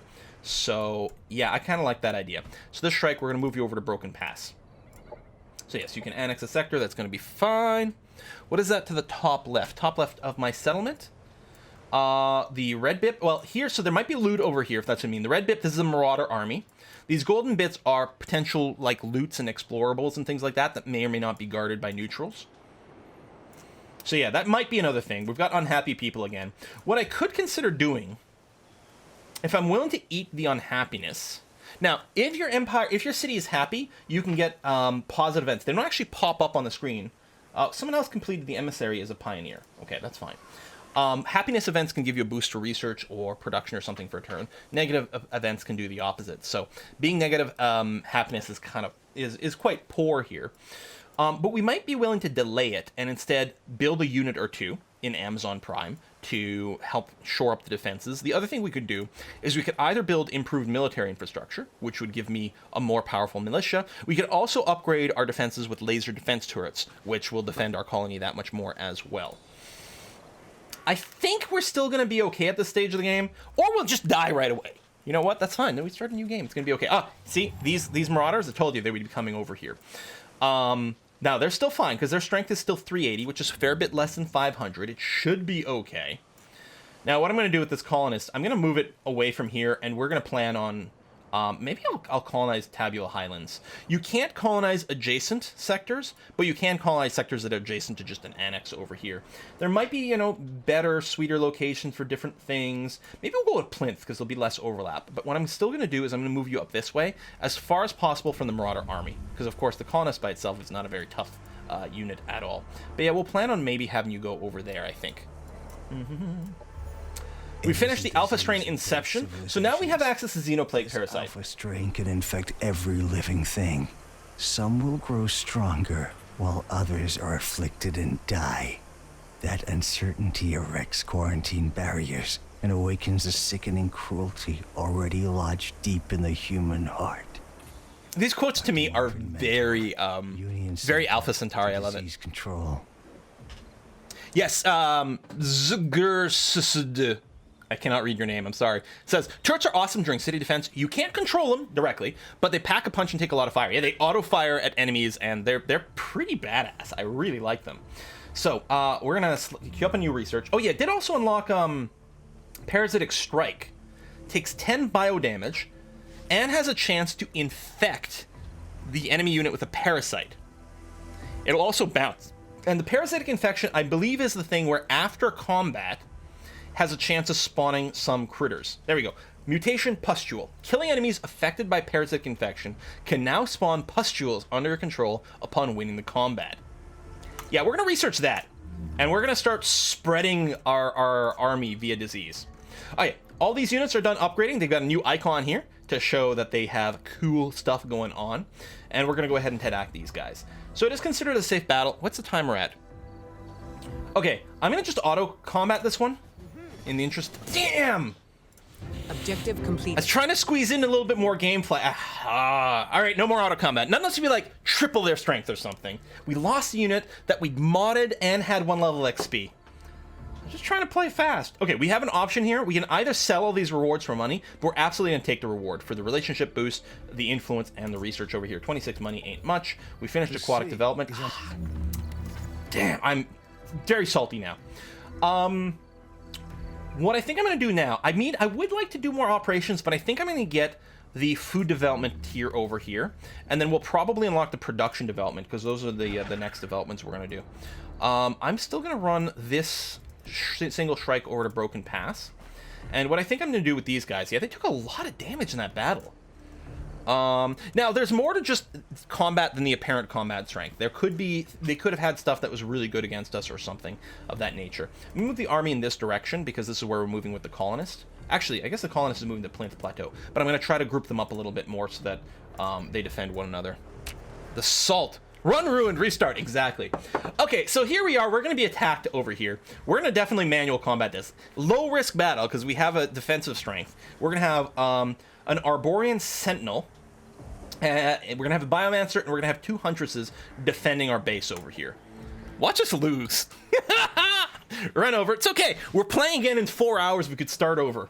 It would be fine. I love look how gorgeous the Amazon city is. Just lovely, isn't it? And yeah, if we built the turrets, we'd have them all set up over here, which would be kind of grand. So we don't have a gate. Like, they can walk up, but we got great walls to defend over here, which is going to be fantastic, I think. So I'm going to run you up to there and get you to guard, and I'm going to run you up to here and get you to guard as well. This guy here, he looks like a hopper. So what's your deal, man? You have a laser cannon, thorn roots. Oh, it is a ranged attack. Oh, with a cooldown of 2. It does damage, can start bleeding, entangling. Oh, that's quite cool. Manipulate shield.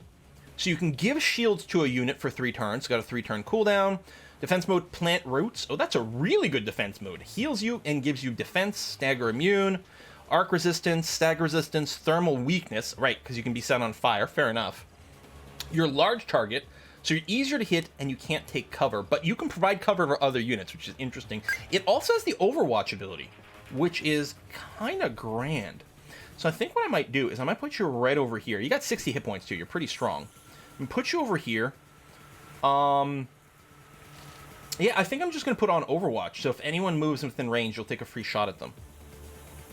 Kind of like that. Yeah, and then you can choose what direction to look in, so we'll look forward. You can see the area that it covers. And, yeah, the Biomancer, I'll just move you to here. And I guess we will do a scan.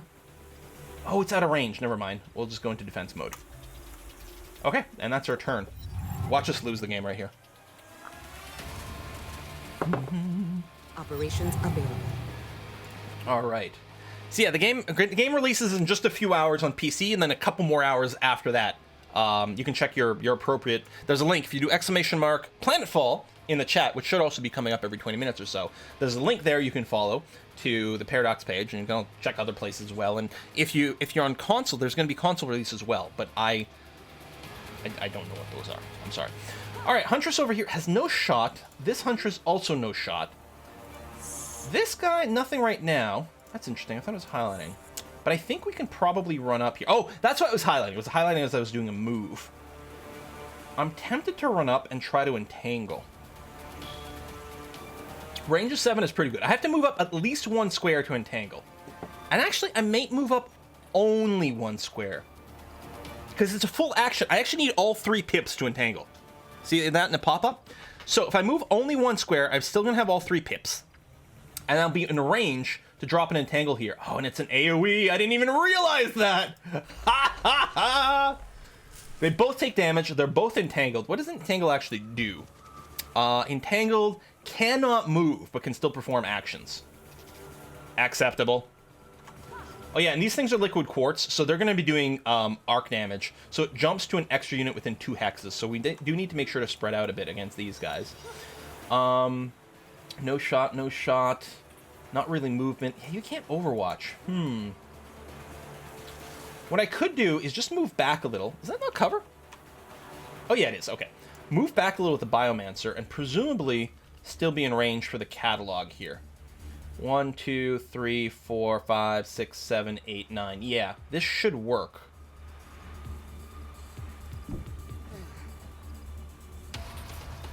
Oh, no, I miscounted! Aww.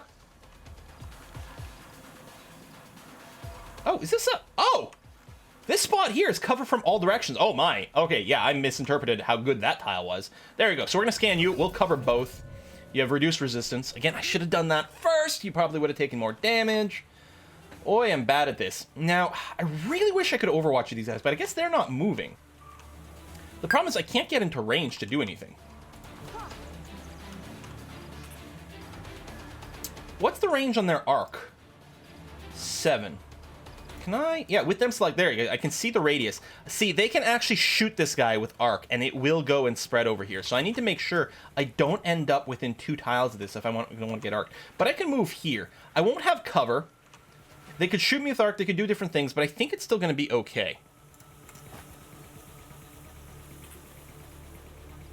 Yeah, I'm going to go ahead and move you up. I realize you won't have cover.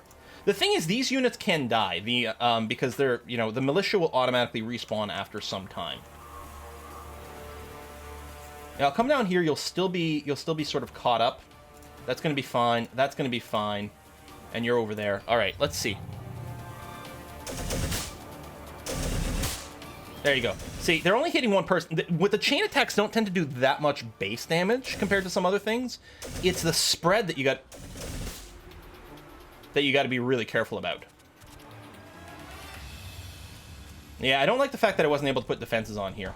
You're on fire, but we can drop a big heal on you, which I think is exactly what's going to happen. Heals for 25 and removes the effect. Boom. Heal you to the top. Excellent. Now then. I can go here for cover. Let me consider...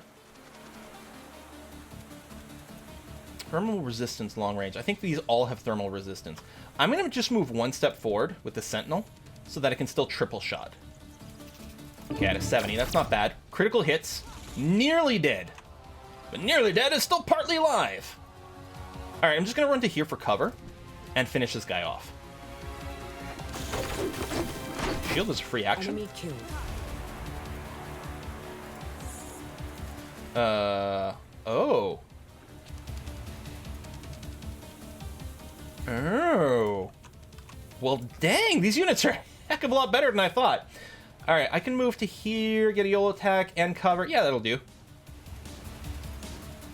Excellent. Double tap for the kill. No grazes. No misses. Excellent. Done. Oh yeah, we do have tactical operations as well. I don't have the tech so that we can get a parasite. Unfortunately. Yeah, I may have wanted to use this earlier. I gotta remember my options. It's hard to do this and talk. Let's... Oh, target can't be affected! It has to be biological or cyborg. That's one of the things we've got going on. We are only hitting... looks like the biochemical maceration would have worked, actually. And it's an AoE. And it's got a slow. Well, I guess we'll still use it. It does use some money. Probably could have killed this guy if I'd used it soon. Well, maybe not. I don't know. Maybe.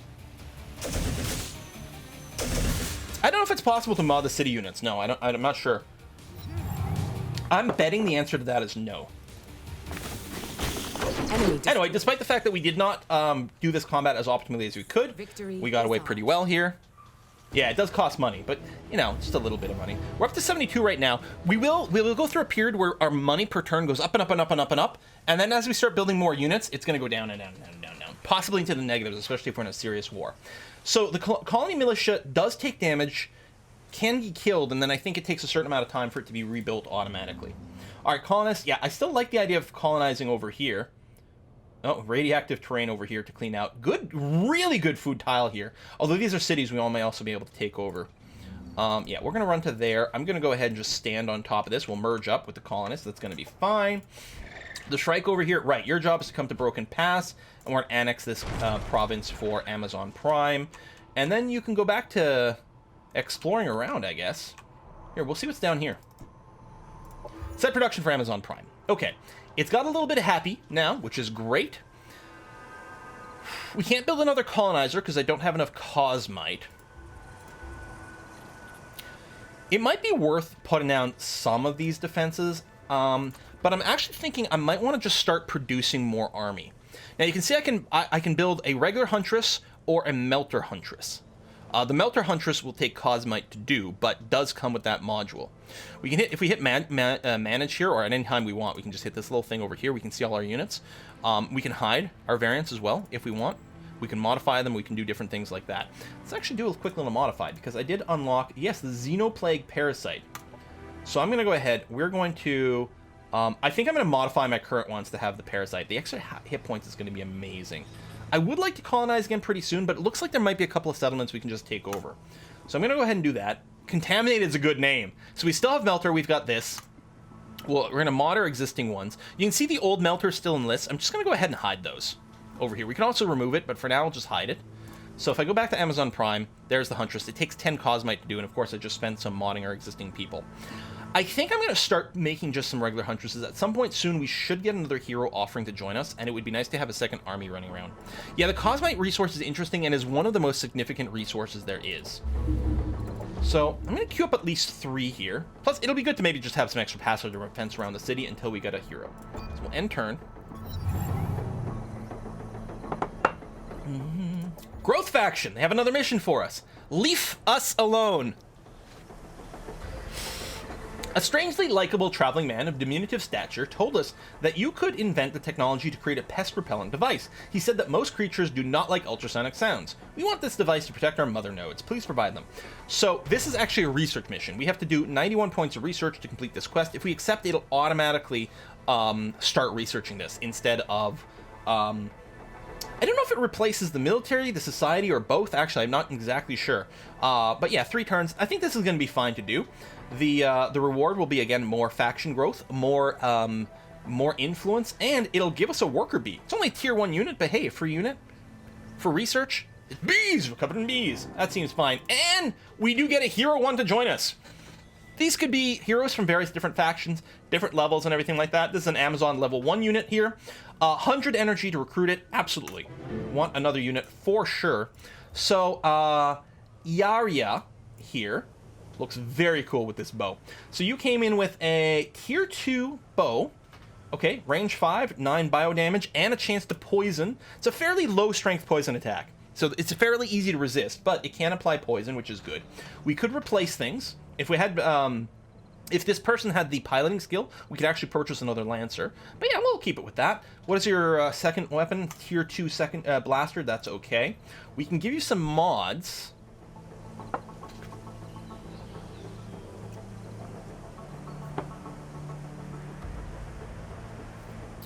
Might be worth giving you the acidic composite right away, actually, so that you can start melting armor. And this will delay our next colonist, but I think that's going to be worthwhile. So we're going to purchase that mod for you. Boom. And I'll just have you stand in the city for now. And yeah, we're going to build some more troops so we can have a second army going around. We may have them move around separately, or we may use them together to have a better chance at hitting someone. Amazon Prime, yes, does have an unexploited sector. It's probably a good idea to actually get this going. You probably want the industrial exploitation here because you've got the abandoned quarry. So I'm going to go ahead and do that. I'm going to bump you up in the queue. I actually don't know if there's a button to like put something at the top of the queue right away, but we'll go ahead and do this. It'll give you more production, so you'll build things faster. Operations available for priming. We can go... Oh, if we had 100 energy, which I want to do, I'm going to want to prime one of these two over here. I think it's probably... Now, let's wait to do a doctrine rather than getting more of the sensor arrays. But otherwise, yeah, the Shrike, we're going to keep moving down here. Explorer's Mount. Ooh, undefended loot over here. And what is this? A settlement? Mind join us if we have enough influence. Excellent. Speaking of, that's, I think, what we're going to do here. We've got a fair amount of influence. I think we needed 60 for one of these guys to join us. So I'm going to run over here to try to get these guys to join our faction. There are some wild marauders over here, too. I could cancel... That's true. Good point. Because you spend for the unit right away. If I cancel this, it'll give me the energy back that I'd spend, and then I can actually start that operation. Thank you for the reminder. So, production, food. I think I'll go production. Especially since I have a penalty to production, because we're party animals! Boom. Done. Excellent. Oh, the Colonizer! I forgot. Also, we're going to be attacked here. Oh, this is actually slightly scary. I forgot that we hadn't used the Colonizer yet. So 2 of our units has a penalty to combat here. Depending on the timing of this, I may or may not have money for operations. You can't use an operation on the first turn. 36, I don't know if that'll be... I think it is. I think it costs us 25. So I think we're going to be okay. I am going to move Quilana, like, aggressively forward here. Could even go... I'm going to go here. She's got 65 HP. She's got pretty good defenses. Yeah, I'm going to move all the way over here. Like, I'm gonna encourage them to try to attack the person who can take all the hits. Evil Boon! Evil Boon? I'm gonna go with Evil Boon because it sounds kind of entertaining. Thank you very much for the contribution to the, well, today it's actually the fixing Quill's car, because there's a bit of a kerfufflage with it. No, the bumper fell off. Woo! Cheers from Arizona. Hey! Excellent. Excellent. Keep up the good streams. I never get time to watch them live, but I watch most of them on YouTube when I can. Excellent. Same thing with me. Because of my schedule, I don't catch a lot of things live, but I'm either on YouTube or I'm watching streams on... you can always check the Twitch VODs as well, which is a really great way to catch streams that you've missed. And a lot of people don't know about that you can see them that way. Biomancer can move to here and get a scan down on these little Dvar. Excellent. Lovely. Yeah, the front fell off. It's a minor problem with my car. The front fell off. The Colonizer, we're going to run far away. Whoops. It's got a lot of hit points, though. 60. It can actually tank for us. We're kind of amazing.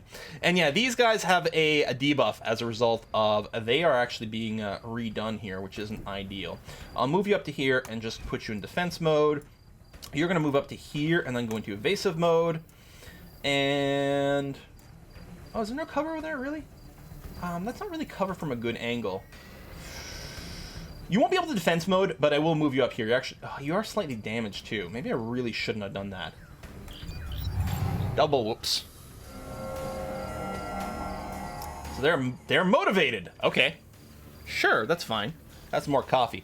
So, we got 20 minutes left of the stream, and then we're going to go away for 4 hours, and then we're going to come back and stream for another 4 hours. It's a good day. Mm-hmm. Ow! Oh my god, that's a lot of damage. Okay, now this is my Biomancer here. So the Biomancer can actually heal itself. Now, that looked kind of arcy to me, but I guess it's arc damage, but didn't actually arc to multiple things. Okay, I guess arc damage doesn't by default, maybe. I don't know. Do I just want to sit her here and just heal or pull back? I might want to pull back so I could heal someone else instead. Okay, let's wait a scooch. Let's play Quillana first. It's only one time. There's not really a debuff we're going to do first. No, I don't think so. Got the grenade here, but no one's close enough to be grenaded. So I think Quillana's just going to run up here and double melee.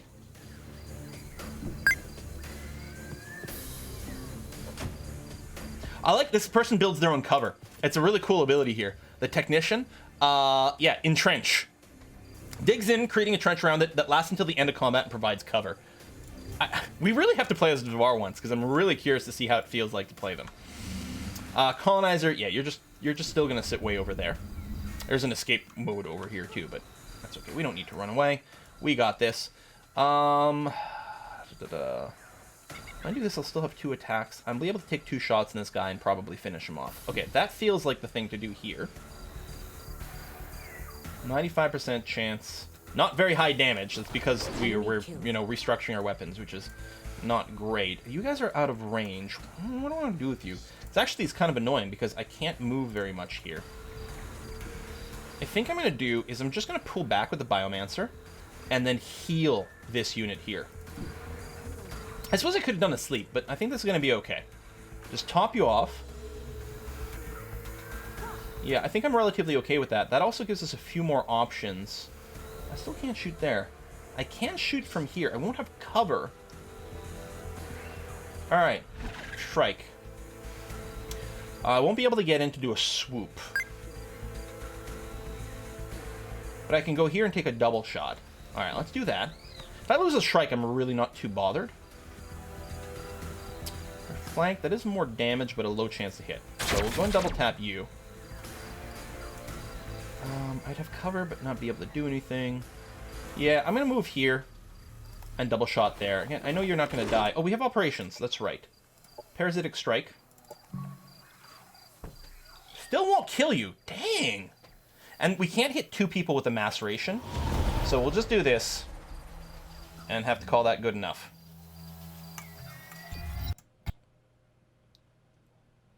Whoops. I tried to click and pan the screen as it was animating the transition, and It may have gone boom. By the way, folks, this is a pre-release build. I should have prefaced the stream with this. This is a pre-release build. These things might happen. But yeah, the camera was trying to move as I was trying to slide it. And apparently that's no bueno. No bueno. Luckily, we have autosaves. Wait, we have in-combat autosaves? Seriously?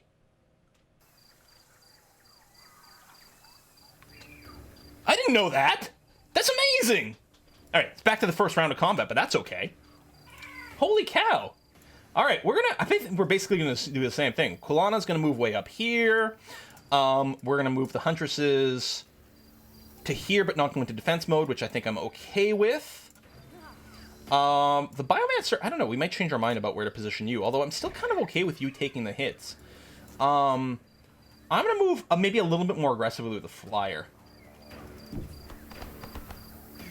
I'm gonna do that. Although, it means I can't go evasive. The Colonizer, let me step you way back.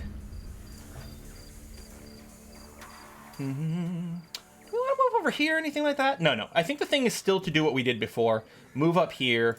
Just end that turn. That's gonna be okay. Maybe I will still go here. It's really good cover. And then gave us the opportunity to do the scan. No, that's still the right thing to do. Okay, end turn. By the way, a reminder, we can't use tactical spells in the first round. First round, there is, I think there's a doctrine you can get that gives you, yes, there's a doctrine you can get that gives you the ability to use an operation in the first round. But normally you have to wait one round. So yeah, you're gonna take a lot of damage again. Watch us, like, lose this unit this time. Yeah, but there. Okay, yeah, you took some damage, which is fine. Okay, there's still not a really good target for biomechanical maceration, because it's a debuff. If we could hit 2, it'd be worthwhile, but no. We will parasitic strike. We still don't have the thing where it'll spawn any units. I don't know who we want to prioritize. Let me hold off on that. Maybe we can use it as a way to kill with 9 damage. The Shrike here.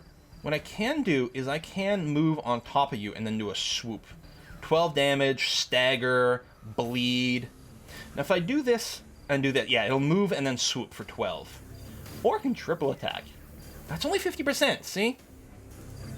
Whereas this swoop from right on top, 95% chance and 80% chance to make them start bleeding. Yeah, I'm going to do this. Plus, I love the idea of, like, boom! Staggered and bleeding. That's really strong. Let me use you. We're going to go here. Triple tap. I think you might be in kill range for my spell here. If we Parasitic Strike now. Nope, still not kill range. Alright, hold on. I don't want to waste a good attack here. 95% one shot. 24, the Overwatch. This would be flanked, so it's quite a bit in one. But I guess this is the correct attack for you. Oh, if we kill with Hero, we'll get our actions back. Oh my god. Oh my god, that's so good. Thank you for the reminder of that. And now we get a double 95% flanked attack over here. Boom, boom. Did one of them miss? Oh my god. It does mean that we may have a hard time getting some of these other attacks off. Oh, that's okay. That's pretty good cover. Same thing, cover versus cover. They're both green. This is a little closer. It's probably a better chance to hit.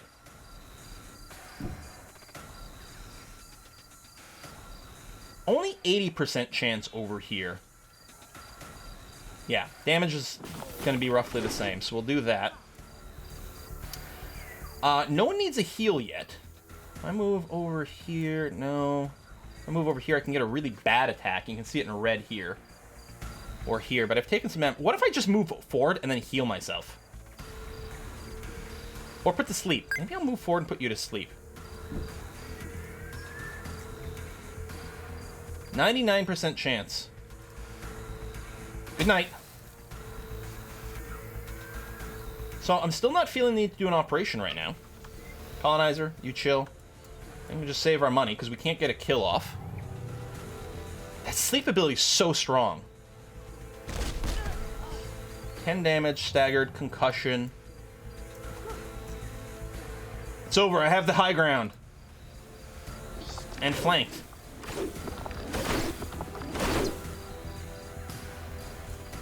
Okay, let me use my hero. We can't... killing will not restore my my action points a second time, but look at this. We're going to run over there melee. We do a lot of damage, and it's flanked, so we're getting bonus damage out of that. So this is going to kill this person. Enemy killed. And, well, you got concussion. Let's actually kill you with here. I don't know if you get bonus experience points for getting killing blows. Enemy down.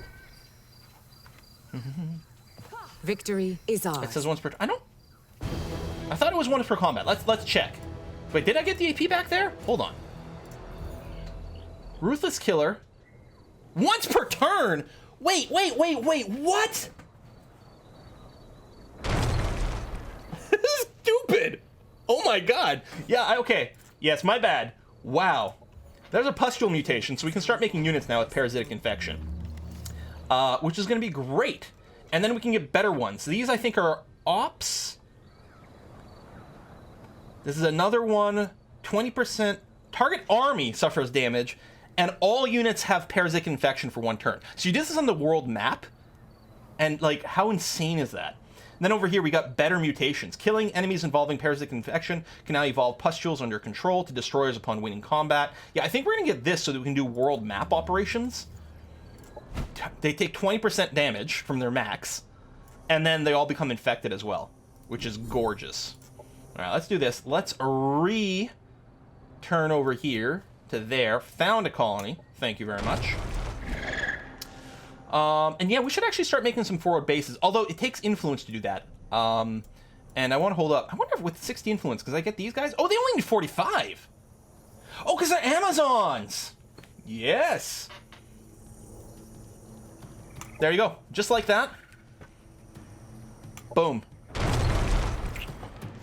We have a new settlement. Takes a turn to kick in, but we're going to have a new one over here, which is just lovely. We're priming this, which is going to be okay. We've got a little bit of money. Let's do another deploy monitor in the queue. Oh. No, let me... Oh, we'll be lost. The energy will be funded. Okay, my bad. I didn't realize it would do it in that order. But that's fine.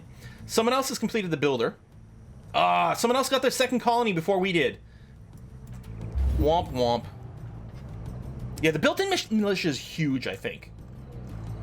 Because one of the things I would often, like, group all my dudes together, and then my cities in the back would get captured by, like, 1 unit at a time and things.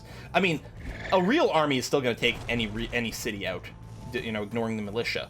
But it still helps a lot. This may be unguarded. Oh, it is unguarded. Excellent. Let's do that. Orders required. So, I would like to beef this up. By the way, oh yeah, our mission is leave us alone, which is research, which is fine. There's some more Marauders. I want to pop those, but I don't want to do it with a partial army. I'm going to want to get some extra dudes in my army. I got you sitting around here. What I might do is I might just steal this Huntress. For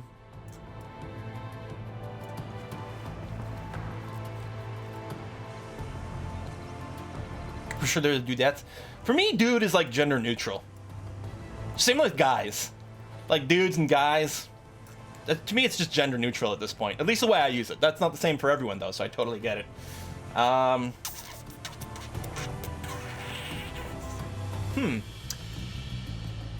some point, we're going to ask these guys to move. I suppose I could do that now.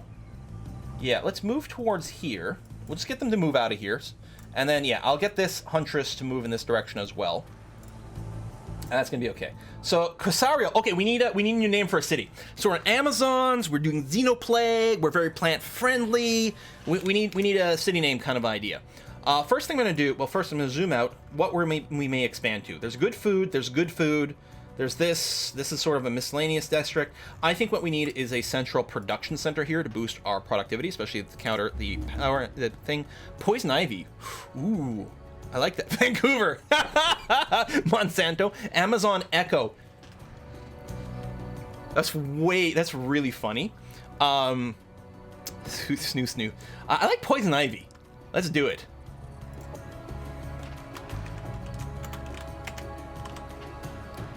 Boom. Excellent. Okay. New city over here as well. We need to name this one. Here, we'll grab some. Do we want Monsanto? We have Amazon Prime. That was our capital. Oh my god, you're right. We should have Brussels sprouts. Brussels sprout. Right over here for the Maymays. And you are probably... Okay. Decent productivity district. Now, one thing I don't know is if the features of the sector that we build our city on has any impact. I mean, it might give us some extra slots. We have population slots over here, but... Like, the city colony center gives us 60 there. How does that compare if we look at poison ivy? No, they both have 60. So I'm not sure that the central sector itself matters. Huge research bonuses over here. Holy cow. That's a morale boost. Food-ish, energy-ish. What's this? Okay, and we can potentially get food over here. That's a good production center. I really like to have my central building be either food or production. I think I can make arguments for either side on Brussels here. Yeah, I know the pillars have to be taken first. The bronze ones I think are empty. I think this bronze one over here is fine. We'll just have to kick out the growth, but we can do that with influence. Oh, I didn't realize it tells you this in the pop-up. 32 to negotiate. That's handy. These here, the silver one is going to be guarded by something fairly serious. And there's no way for us to really tell. We can poke in, though. Cyanide attacks. Wow. It's Brussels sprouts. Let's go with food, because thematically that's going to work with a lot of them. But we'll do that. Growth. The more we grow the city, the more sectors we can take. Oh, there's a Cosmite rift over here. 5 extra Cosmite per turn. Huge stuff. Very big. All right. So we got 5 more minutes, but again, what we're gonna do is, after 5 minutes, we're gonna go away, but we'll be back in 4 hours with another 4 hours of this stuff. That is the plan. I'm gonna take the reward for the relationship boost. The thing is, I'm not totally sold on the worker bee. Maybe we should just take the money. We need the money to build buildings, use some of our doctrines. Actually, I think I will just take the money. Worker bee can heal. Regenerative pollination. Bees are pretty decent. All right, we'll take the reward then. Done. Covered in bees. Okay, you're gonna come over here because we're gonna kick you out. Well, we're sort of meeting up with this army.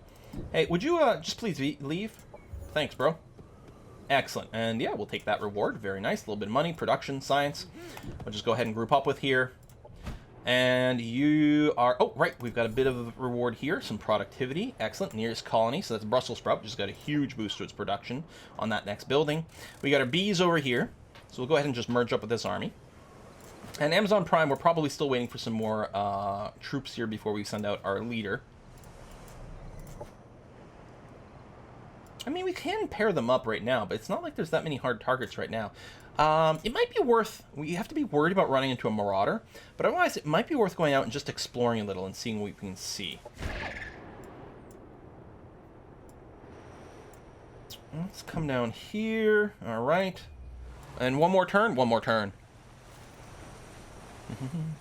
Rename B to Jeff. All right, food sector. So we can upgrade our food sectors by another level, and we got some buildings that we can build in here. Food is the ruling principle of happy, strong, and productive colonists. Tony Rubio Strong, Manpower and Machine Motivational Consulting. Excellent, new research. We do have a development district as well, right? I kind of like grabbing the first level of a lot of these. Although, hold on, I just remembered, anthropological research gives us access to the Cosmite Research Center that we can build in our capital. That gives us an extra 5 Cosmite per turn. We have to get that as quickly as possible. You guys have already seen that, like, Cosmite is a huge bottleneck. Oh, there are Marauders roaming around. I don't want them to catch this army. I'm going to run back over here and merge up again. And Marauders over here, too. But I think those are aquatic ones. Oh! We met a neighbor! Zere Loreg, who's another Amazon. So we're going to have pretty good relations to start off with. We don't know what their secret technology is. We're going to say nice to meet you. So we'll get an extra 50 relations. Looking good. We can't currently do any packs. We have to wait 3 turns before we do like a non-aggression. We'll probably try to be friends. over here. I'm going to spend 10 influence complimenting Zaray. Hey, that's a really good monocle headset you've got going on. I don't know. No depth perception, but sure, that's fine. We're going to compliment you. 100 relationship boost. We're now at 225. Boom. We're now respectful. Lovely. So we're going to try to maybe make friends with the Amazon and then group up. We can go and like do diplomatic vassalizations and things, I'm pretty sure. I remember seeing that and for this. So maybe we can just be friendly. So that's, I think, over here, the blues. If we go and click here. Yeah, so that's her blue flag right there. Quendel. That's a stupid name. Quendel. Poison Ivy, Amazon Prime, and Brussels Sprout is clearly much, much better. So we got 2 more of these dotted things. These are settlements we can just annex with influence. When we annex this one, because it's going to be adjacent to another city, it'll actually, we're not going to be able to turn this into a city right away, but we can turn this into a colonist, and then we'll just scooch over a tile or 2 or find some other place to plant it down, which is going to be nice. And I guess they're psychic. You think so? Is it because of the... Can you tell because of the armor or something? How do you know if they're psychic or not? Or is Zarya always psychic? That's a possibility too. I don't know. We don't know. Some people said you can't build colonies on water. You can definitely annex water terrain. We're going to find out if we can build a colony on water. I know some of the... and I think you can. I know some ocean tiles are uninhabitable, it says, but others are not. What is this? It's like oil. Oil spill. Oh, it's a hazard. These will have to be cleaned up so that we can...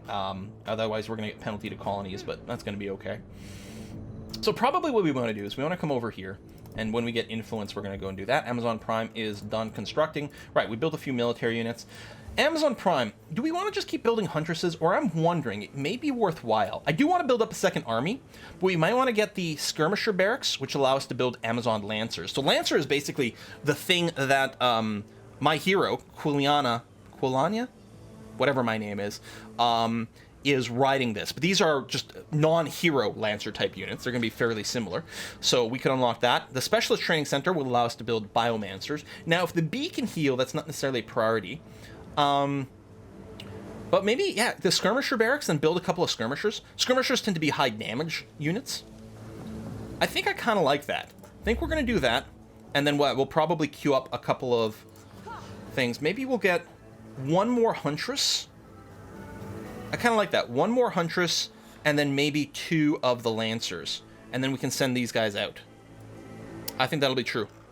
And yes, there'll be a RimWorld update today. So, I have to end the stream here. It has been 2 hours. We're going to take a break. If I'm going to be streaming another 4 hours tonight, I'm going to have to save my voice.